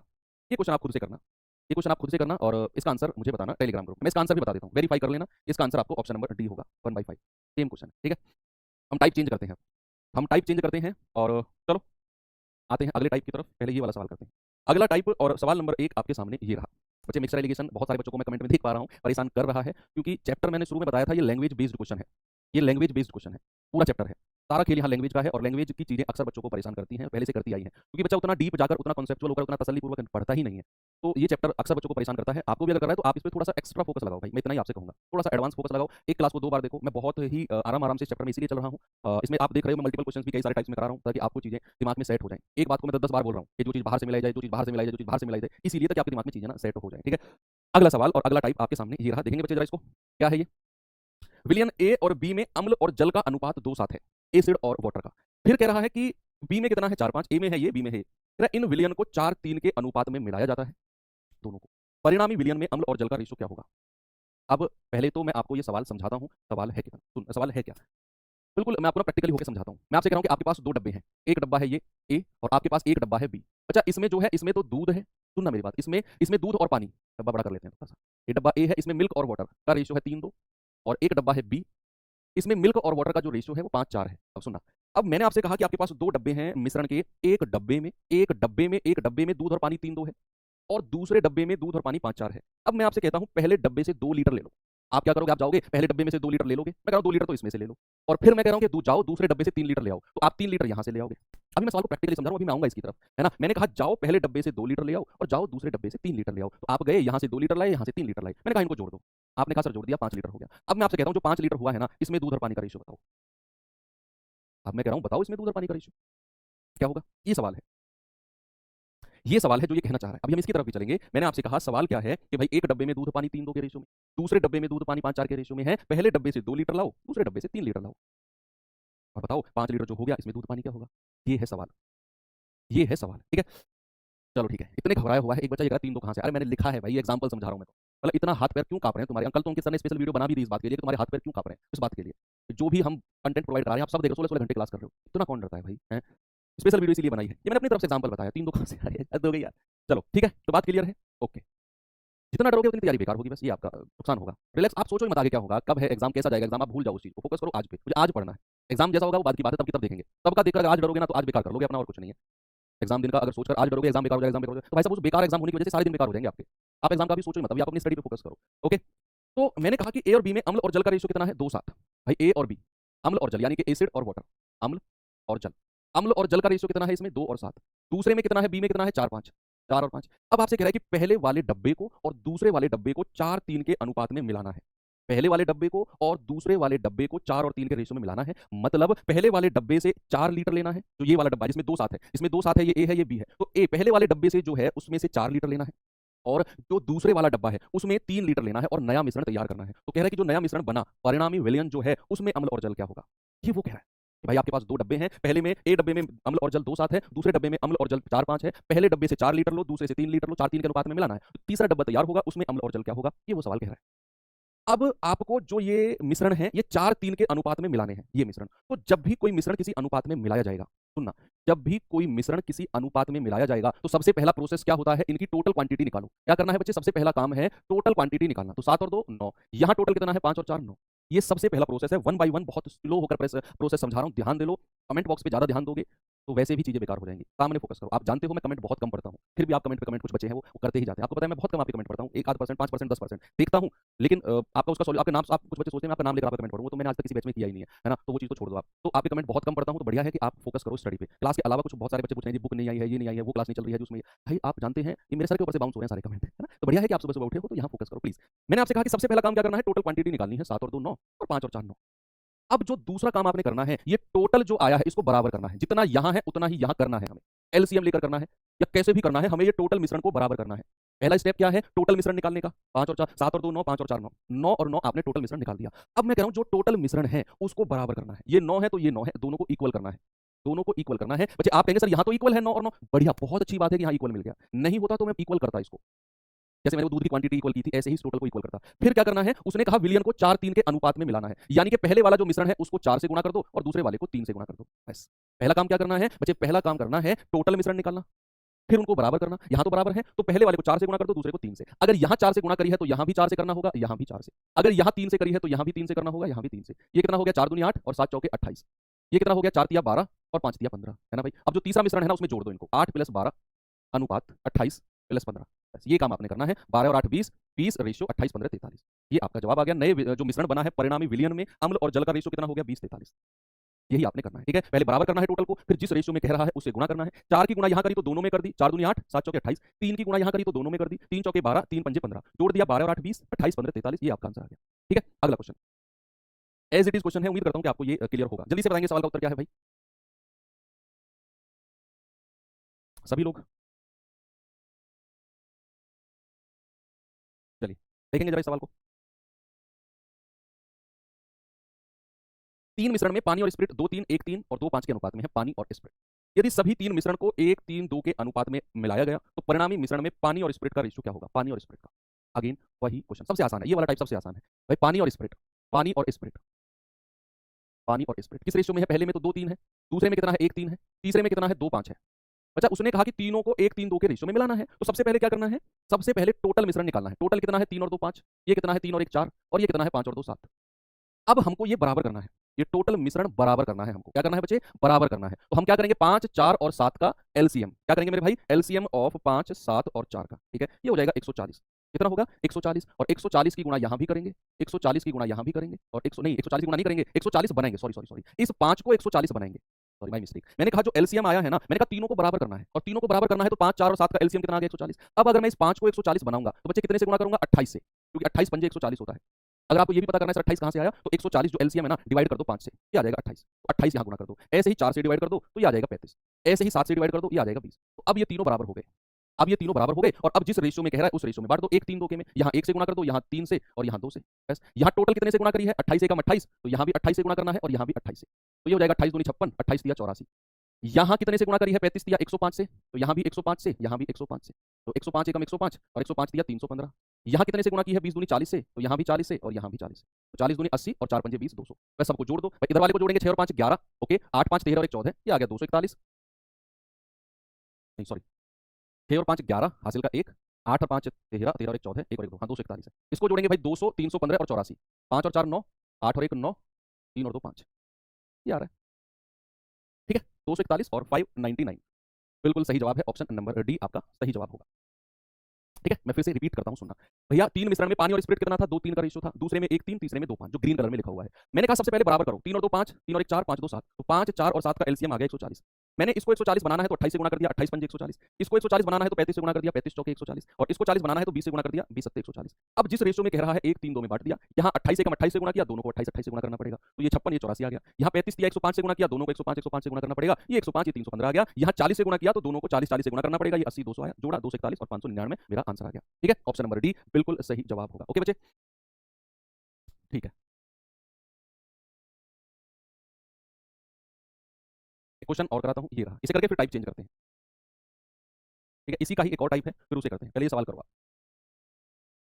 ठीक है, सवाल है कि बर्तन ए में दूध और पानी का मिश्रण 3 2 है, और बी में पानी से दूध। देखो यहाँ अपोजिट कर दिया, ये यही आपने गौर करना है। बर्तन ए में तो दूध पानी दिया हुआ है 3 2, और बी में पानी और दूध है, ये यही आपने ध्यान करना है, वो 1 2 है। यदि दोनों बर्तन के मिश्रण को एक साथ मिलाया जाता है, अंतिम मिश्रण में दूध और पानी का अनुपात क्या होगा? अब ये सवाल में बताया ही नहीं उसने कि किस अनुपात में मिलाना है, बस उसने बोला कि दोनों को एक साथ मिला दो। दोनों को एक साथ मिला दो और बताओ जो नया बर्तन बना उसमें दूध पानी क्या होगा। सबसे पहले हम क्या करेंगे? दूध और पानी का रेशियो लेंगे जो ए और बी में दिया हुआ है। अच्छा क्या दिया हुआ है जरा देखना भाई। ए में दूध पानी क्या है? 3 2, और बी में गौर करना। अच्छा बी में गौर करना, बी में ना पानी और दूध दिया है, यानी कि पहले पानी का रेशियो है 1 यूनिट, तो पानी के नीचे लिखेंगे, फिर 2 यूनिट दूध का रेशियो है। यही आपने गौर करना है। ठीक है, बस हो गया सवाल। सबसे पहला काम क्या है? टोटल मिश्रण निकालना। सबसे पहला काम क्या है? टोटल 3 और 2 5, और 2 और 1 3, टोटल मिश्रण आपने निकाल दिया। अब क्या करना है? अब करना है इनको बराबर। अब क्या करना है बच्चे? अब करना है इनको बराबर। तो क्या करना है जरा मुझे बताओ। एलसीएम ऑफ 5 और 3 ये होता है 15। तो बच्चे अगर मैं 5 को 15 बनाऊंगा तो क्या मैं 3 से मल्टीप्लाई करनी पड़ेगी? अगर मुझे 3 को 15 बनाना है तो क्या मुझे 5 से मल्टीप्लाई करनी पड़ेगी? यस, इतना तो आपको तीसरे सवाल तक पता चल गया है। अब कह रहा है कि दोनों बर्तनों को एक साथ मिला दो। उसने ये नहीं कहा किस अनुपात में मिला दो, ये बोला ही नहीं उसने कहा दोनों को एक साथ मिला दो। तो बच्चे बस क्या करना है? यहीं से ही क्वेश्चन को आगे बढ़ाना है। यहाँ 3 की मल्टीप्लाई करी तो यहाँ भी 3 की, यहाँ भी 3 की, तो 3 3 9, 3 दूनी 6। यहाँ 5 की करी है तो यहाँ भी 5 की, यहाँ भी 5 की, तो 5 दूनी 10, 5 एकम 5, बस जोड़ दो भाई। 10 और 9 19, और 6 और 5 11। मेरा आंसर कितना आ गया? 19 11, ऑप्शन नंबर सी। हो गया सवाल। ठीक है, वेरी गुड। चलिए अब इसी का ही टाइप चेंज करते हैं। अब देखना लैंग्वेज, मैं फिर कह रहा हूं लैंग्वेज। अभी तक के सवाल में क्या था कि वो आपसे कह रहा था कि इस बर्तनों को, इस मिश्रण को 3 4 के अनुपात में मिलाओ, और जो नया मिश्रण तैयार हो उसमें क्या रेशियो होगा। अभी तक ये आपसे पूछ रहा था कि जो नया नया मिश्रण तैयार होगा उसमें क्या रेशियो होगा, दूध पानी का या अम्ल पानी का। लेकिन अब जो अगला टाइप है उसमें क्या है मैं आपको बताता हूँ कि भाई मेरे पास 2 डब्बे हैं, ये डब्बा ए है, इसमें दूध पानी का रेशियो क्या है? लेट सपोज 9 और 5 है। ये डब्बा बी है, इसमें दूध और पानी का रेशियो कितना है? लेट सपोज 11 और 6 है। 2 डब्बे हैं, और मैंने आपसे बोला कि भाई यहाँ यहाँ यहाँ इस डब्बे में से तो कुछ क्वांटिटी मिलाओ, और इस डब्बे में से कुछ क्वांटिटी लो, और तीसरा डब्बा बना दो जिसमें दूध और पानी का रेशियो जो है ना वो 7 और 6 बन जाए। आपसे कहेगा बताओ ये क्वांटिटी किस रेशियो में ली है, एक्स और वाई का रेशियो आपसे पूछेगा। अभी तक का सवाल क्या था मेरे पास? अब सुनना, अभी तक का सवाल था कि मुझे इस डब्बे का अनुपात दिया हुआ था, मुझे इस डब्बे का अनुपात दिया हुआ था, और कह रहा था कि इनको 3 2 के अनुपात में मिलाओ, और जो तीसरा मिश्रण तैयार हो उसमें क्या रेशियो होगा, यही पूछ रहा था ना अभी तक। लेकिन अब क्या कर रहा है कि आपको दोनों डब्बों का अनुपात दे रहा है, और जो तीसरा मिश्रण तैयार हुआ जो अभी तक हम पिछले सवाल में निकाल रहे थे जिस रेशियो को, वो रेशियो आपको दे दिया, और आपसे पूछेगा क्या? आपसे पूछेगा कि किस अनुपात में मिला रहा है। अभी तक तो दे रखा था उसने कि इस अनुपात में मिलाया, तीसरे डब्बे में बताओ क्या रेशियो होगा मिश्रण में। लेकिन अब मिश्रण का भी रेशियो दे देगा, दोनों डब्बे दे देगा, और आपसे कहेगा बताओ किस अनुपात में मिलाया है। तो ये जस्ट थोड़ी सी लैंग्वेज चेंज होगी सवाल की, और सवाल को करने का तरीका बिल्कुल पलट जाएगा। सवाल को करने का तरीका बिल्कुल पलट जाएगा। हम एलिगेशन मेथड से करेंगे इस तरह के सवालों को जो रेशियो पूछेगा ये। अभी तक हम रेशियो मेथड से कर रहे थे नया मिश्रण निकालने के लिए, अब हम एलिगेशन मेथड से आ जाएंगे। ठीक है, तो मैं आपको पहले ही इसलिए बताता हूं ताकि आपको लैंग्वेज क्लियर रहे कि आखिर में वो पूछ क्या रहा है। जैसे पहला सवाल अगर आप देखें तो जरा एक सवाल देखो ये वाला। देखिए जरा ये वाला सवाल आप खुद समझ जाएंगे कि हाँ सर जो आपने अभी अभी एक्सप्लेन किया है ना एक्चुअल में वो यही पूछ रहा है। जस्ट आपने सवाल को पढ़ना है, ठीक है, कोई टेंशन नहीं लेनी है बच्चा, जस्ट आपने सवाल को ना देखकर पढ़ना है और कुछ नहीं, ठीक है। देखिए सवाल को एक बार। दो कंटेनर में क्रमशः 3:2 और 6:5 के अनुपात में दूध और पानी का मिश्रण है।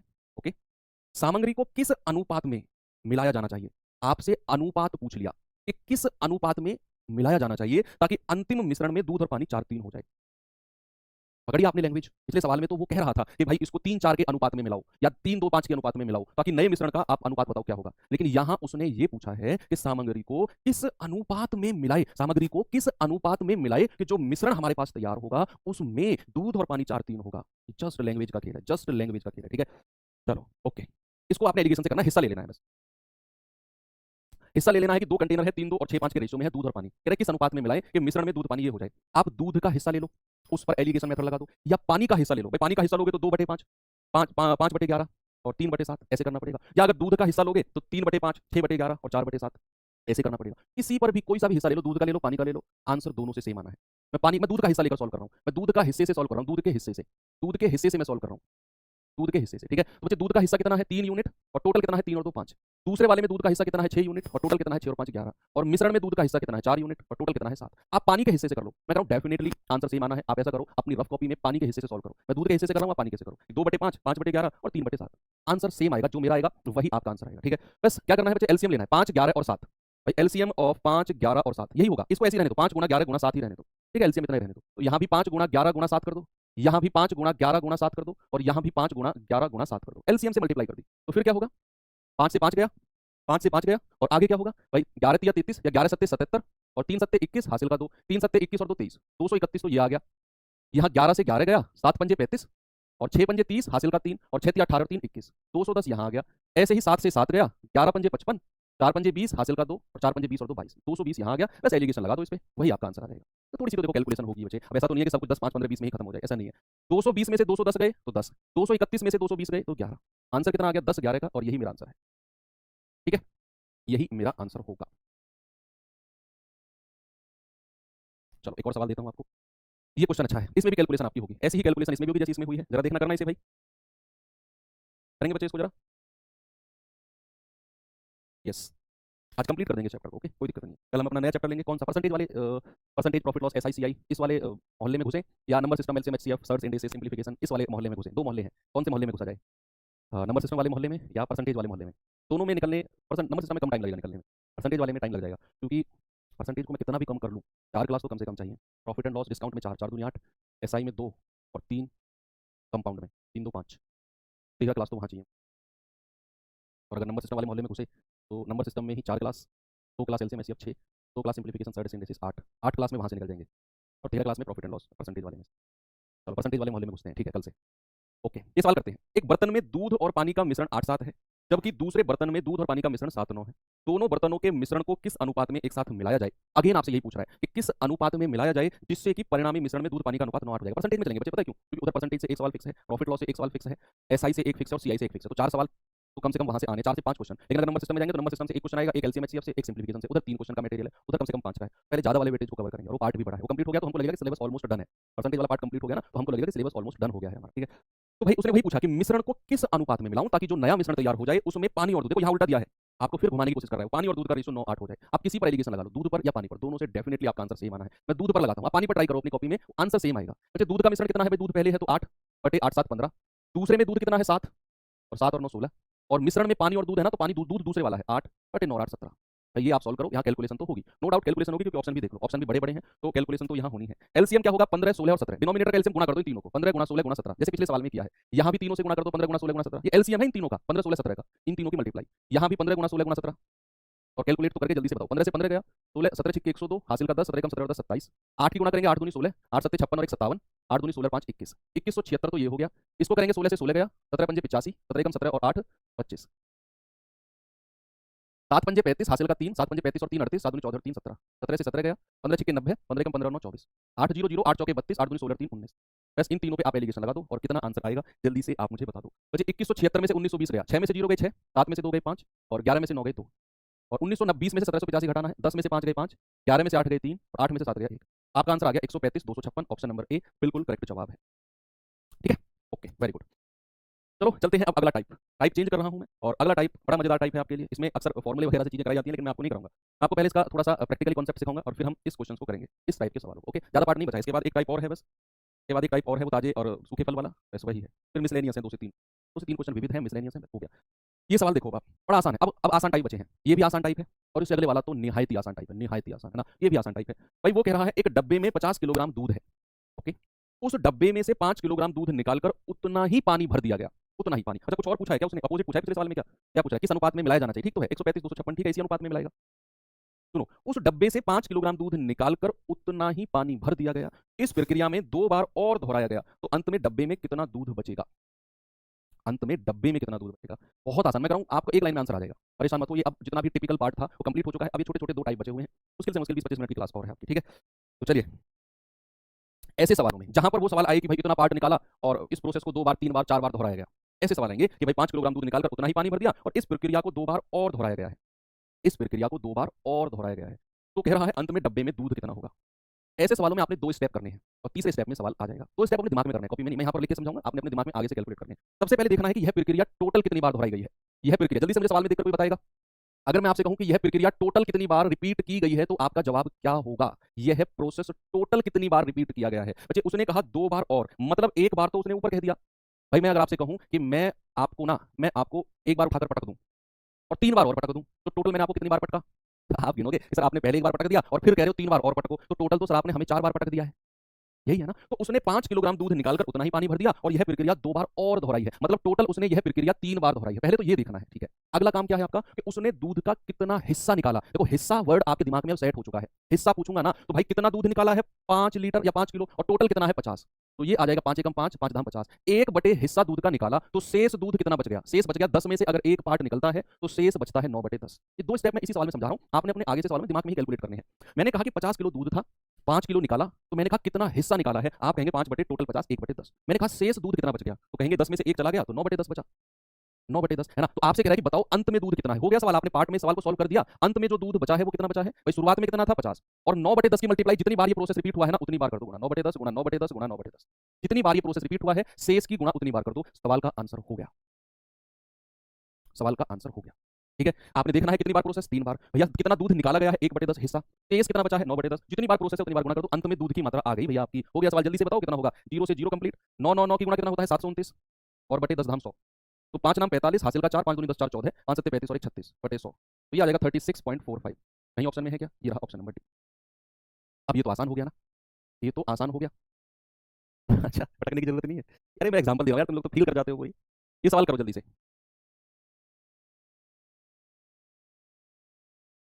तो पटके जा रहे हो तुम उठाकर मुझे पटक दो उल्टा।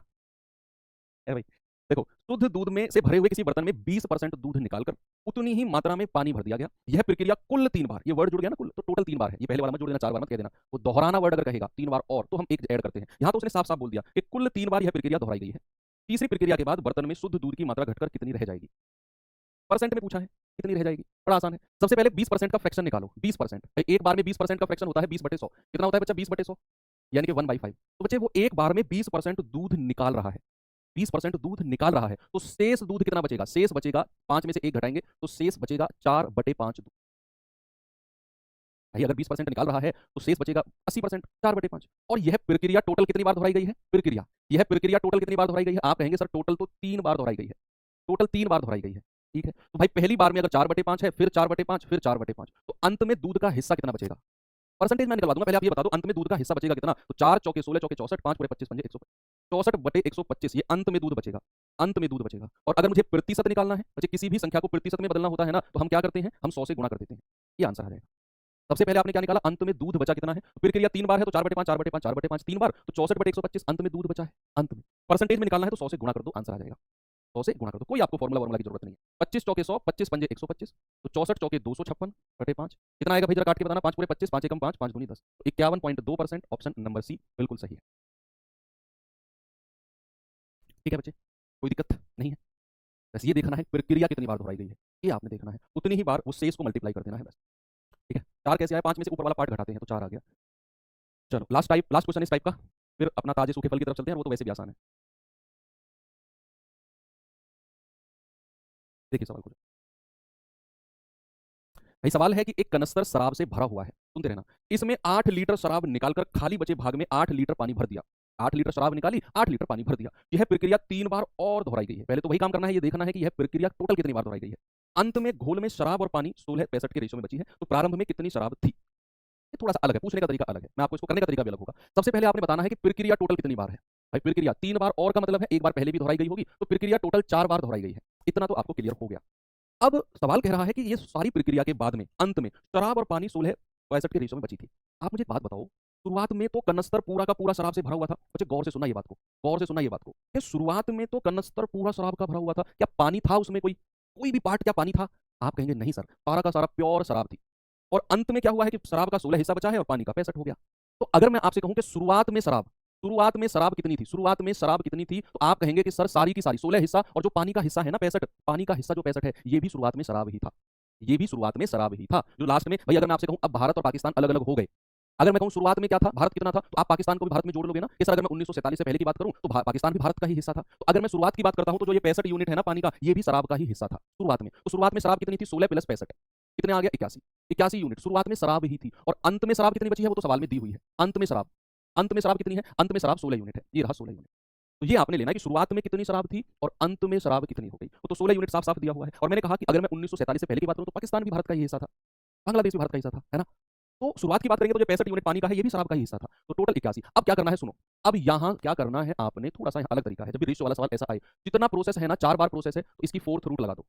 इसकी 4th रूट लगा दो। जितना मान लो यहाँ 3 प्रोसेस होते तो ये रेशियो कुछ इस तरीके का होता कि इनका आप 3rd रूट घनमूल ले लेते। यहाँ अगर टोटल 2 प्रोसेस होते तो इनका आपने स्क्वायर रूट वर्गमूल लेते आप। यहाँ 4 बार प्रक्रिया है तो इसका 4th रूट लेना है। इसका 4th रूट तो बच्चे 4th रूट 81 का होता है 3, 3 × 9 = 27, 81, 3 की पावर 4। 4th रूट होता है इसका 2। तो ये पहले प्रोसेस पे आ गए हम, पहली प्रक्रिया पर आ गए हम। पहली प्रक्रिया में अगर शुरुआत में 3 यूनिट शराब थी तो पहली प्रक्रिया के बाद 2 यूनिट बची है। तो कितनी निकाली गई है? 1 यूनिट। और सवाल में कह रहा है 8 लीटर। तो बच्चे शुरुआत में प्रक्रिया में कितनी थी? 3 × 8 यानी कि 24 लीटर। और यही मेरा जवाब होगा, ऑप्शन नंबर बी। ये सवाल है, ठीक है।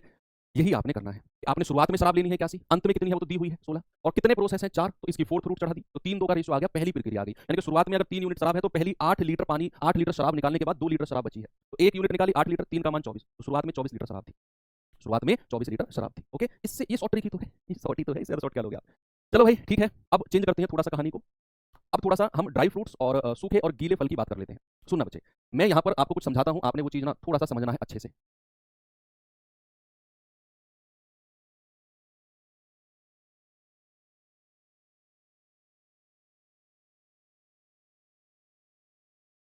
ठीक है सर, मेंस्ट्रुएशन शुरू कर दिया क्या? नहीं, थोड़ा रेस्ट कर रहा हूँ मैं, और कुछ नहीं है। देखो ये भैया तरबूज है, ये वाटरमेलन है, ये तरबूज का पार्ट है। ठीक है, तरबूज को मैंने बीच में से काट दिया और मैंने क्या किया, मैंने इसको सनलाइट में छोड़ दिया। तरबूज का वजन था शुरुआत में था 5 किलो, ये आधे कटे हुए तरबूज का वजन था 5 किलो। कितना था? 5 किलो। और इसको सनलाइट में 2 दिन, 3 दिन, 4 दिन, 5 दिन, 6 दिन रख दो, तो इसका जो बनेगा बाद में वो इतना सा तरबूज बन गया, छोटा सा तरबूज बन गया, है ना, ऐसा बन गया तरबूज। ये बचा है 2 किलो। आप मुझे बताओ कि शुरुआत में जब आपने तरबूज को रखा तो 5 किलो तरबूज था, उसने धूप में रखा, 2 दिन, 6 दिन, 10 दिन रखा रहा, जून जुलाई जैसी गर्मी में, और फिर आपने देखा तो भैया वो तो 6 दिन बाद 2 किलो तरबूज बचा है, कोई खा गया? नहीं। हुआ क्या बच्चे, इसमें से इवेपोरेट, वाष्पीकरण हुआ है। किसका? क्या कभी आपने सॉलिड चीजों का वाष्पीकरण देखा है? क्या कभी आपने देखा है कि जो सॉलिड पार्ट होता है वो पानी में उड़ गया, सॉरी धूप में उड़ गया है धूप की वजह से? नहीं, धूप की वजह से उड़ती क्या है? पानी। वाष्पीकरण हमेशा किसका होता है? एवेपोरेशन किसका होता है? पानी का। तो जो यहाँ 3 किलो कम हुआ है ना, ये 3 किलो क्या कम हुआ होगा? पानी।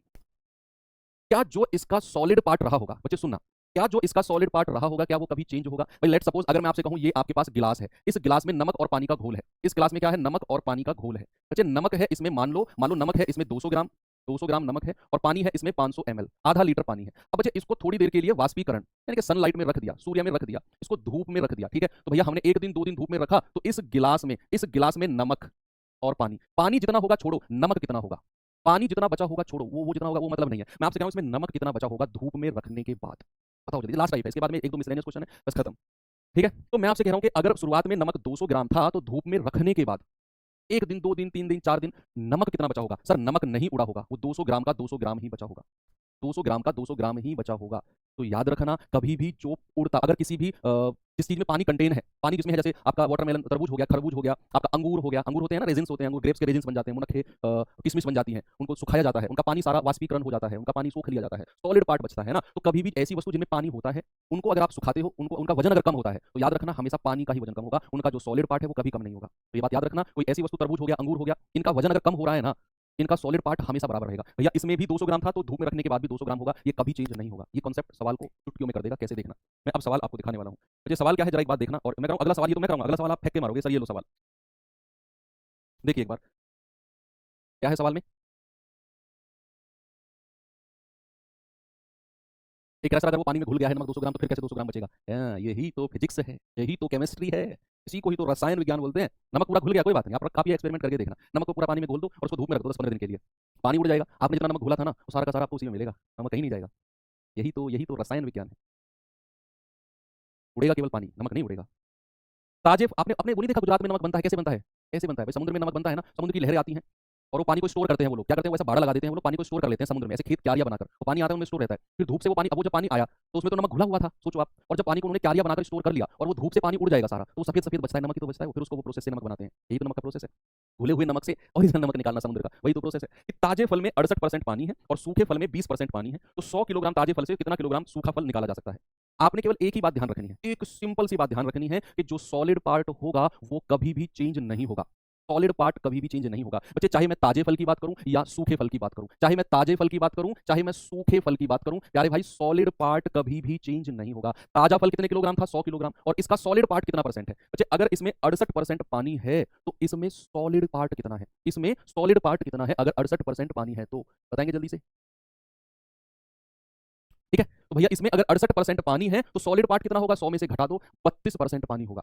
हमें सॉलिड पार्ट से मतलब है, हमें केवल सॉलिड पार्ट से मतलब है। सूखा फल कितने केजी है हमें नहीं पता, भाई हमसे पूछा है मैंने मान लिया ए, और उसमें अगर सूखे फल में 20% पानी है तो बच्चा सॉलिड पार्ट कितना होगा, 80%। हमें क्या करना है, पल्प सॉलिड पार्ट को देखना है बस, सॉलिड पार्ट को, सॉलिड पार्ट को, तो सॉलिड पार्ट होगा, और दोनों कंडीशन में वो बराबर होगा, जितना वो ताजे फल में होगा उतना ही वो सूखे फल में होगा, है ना, दोनों कंडीशन में बराबर। ताजे फल में 68% पानी था तो 32% सॉलिड पार्ट, पल्प जिसको गूदा बोलते हैं, तो 100 का 32%, और सूखा फल पता नहीं कितना किलोग्राम था, ए मान लिया, उसका 20% पानी है तो 80% सॉलिड पार्ट होगा, तो 100 का 32% बराबर ए का 80%। सॉल्व करके ए का मान निकालो, आगे आंसर, कुछ नहीं है सवाल में भाई। ये परसेंट से परसेंट गया, ये जाएगा 16 पंजे 80, 16 दूनी 32, 5 से जाएगा 20 बार, तो यहाँ से ए कितना आ गया, 20 दूनी 40, ये आपका आंसर है, ऑप्शन नंबर सी हो गया सवाल। ठीक है, बस सॉलिड पार्ट को इक्वल करना है। अगला क्वेश्चन देखो, जल्दी से बताओ मुझे आंसर कितना होगा इसका, सभी लोग इसका आंसर बताएंगे, क्या होगा बताओ भाई। सवाल कह रहा है कि एक ताजे फल में 62% पानी है और सूखे फल में 24% पानी है, तो 100 किलोग्राम ताजे फल से कितना सूखा फल निकाला जा सकता है। चाहे ताजे फल की बात हो चाहे सूखे फल की बात हो, सॉलिड पार्ट इक्वल होता है।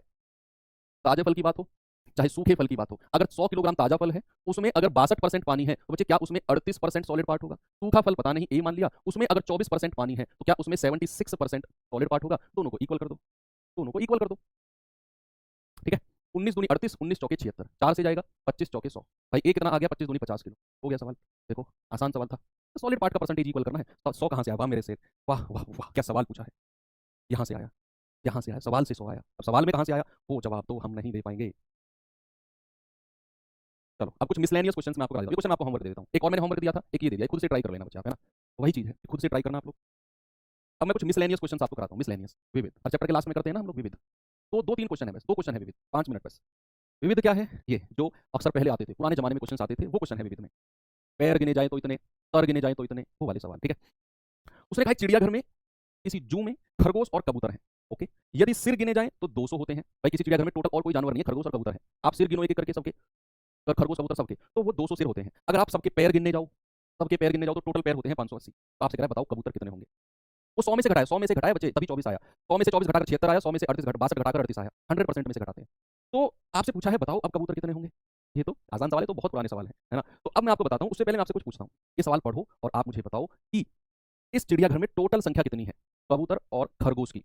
टोटल संख्या अगर मैं आपसे कहूं, टोटल संख्या, कुल संख्या बच्चा अगर मैं आपसे कहूं तो कुल संख्या कितनी होगी, क्या आप मुझे बता सकते हो। कि आप कहोगे sir can not be determine, ज्ञात नहीं किया जा सकता, ऐसा बोलोगे, बताओ क्या कहोगे अगर मैं आपसे कहूं टोटल संख्या क्या होगी।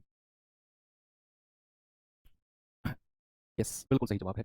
कि पैरों से तो हम टोटल संख्या नहीं बता सकते, पैरों से टोटल संख्या नहीं बता सकते, संख्या बता सकते हैं तो केवल और केवल सिर से। कि अगर सिर 200 है ना तो चाहे खरगोश हो चाहे कबूतर हो, टोटल संख्या तो सर 200 ही होगी, क्योंकि एक जानवर का एक ही सिर होता है, 200 सिर है तो टोटल संख्या 200 है। चलो सर इतना तो पता चल गया।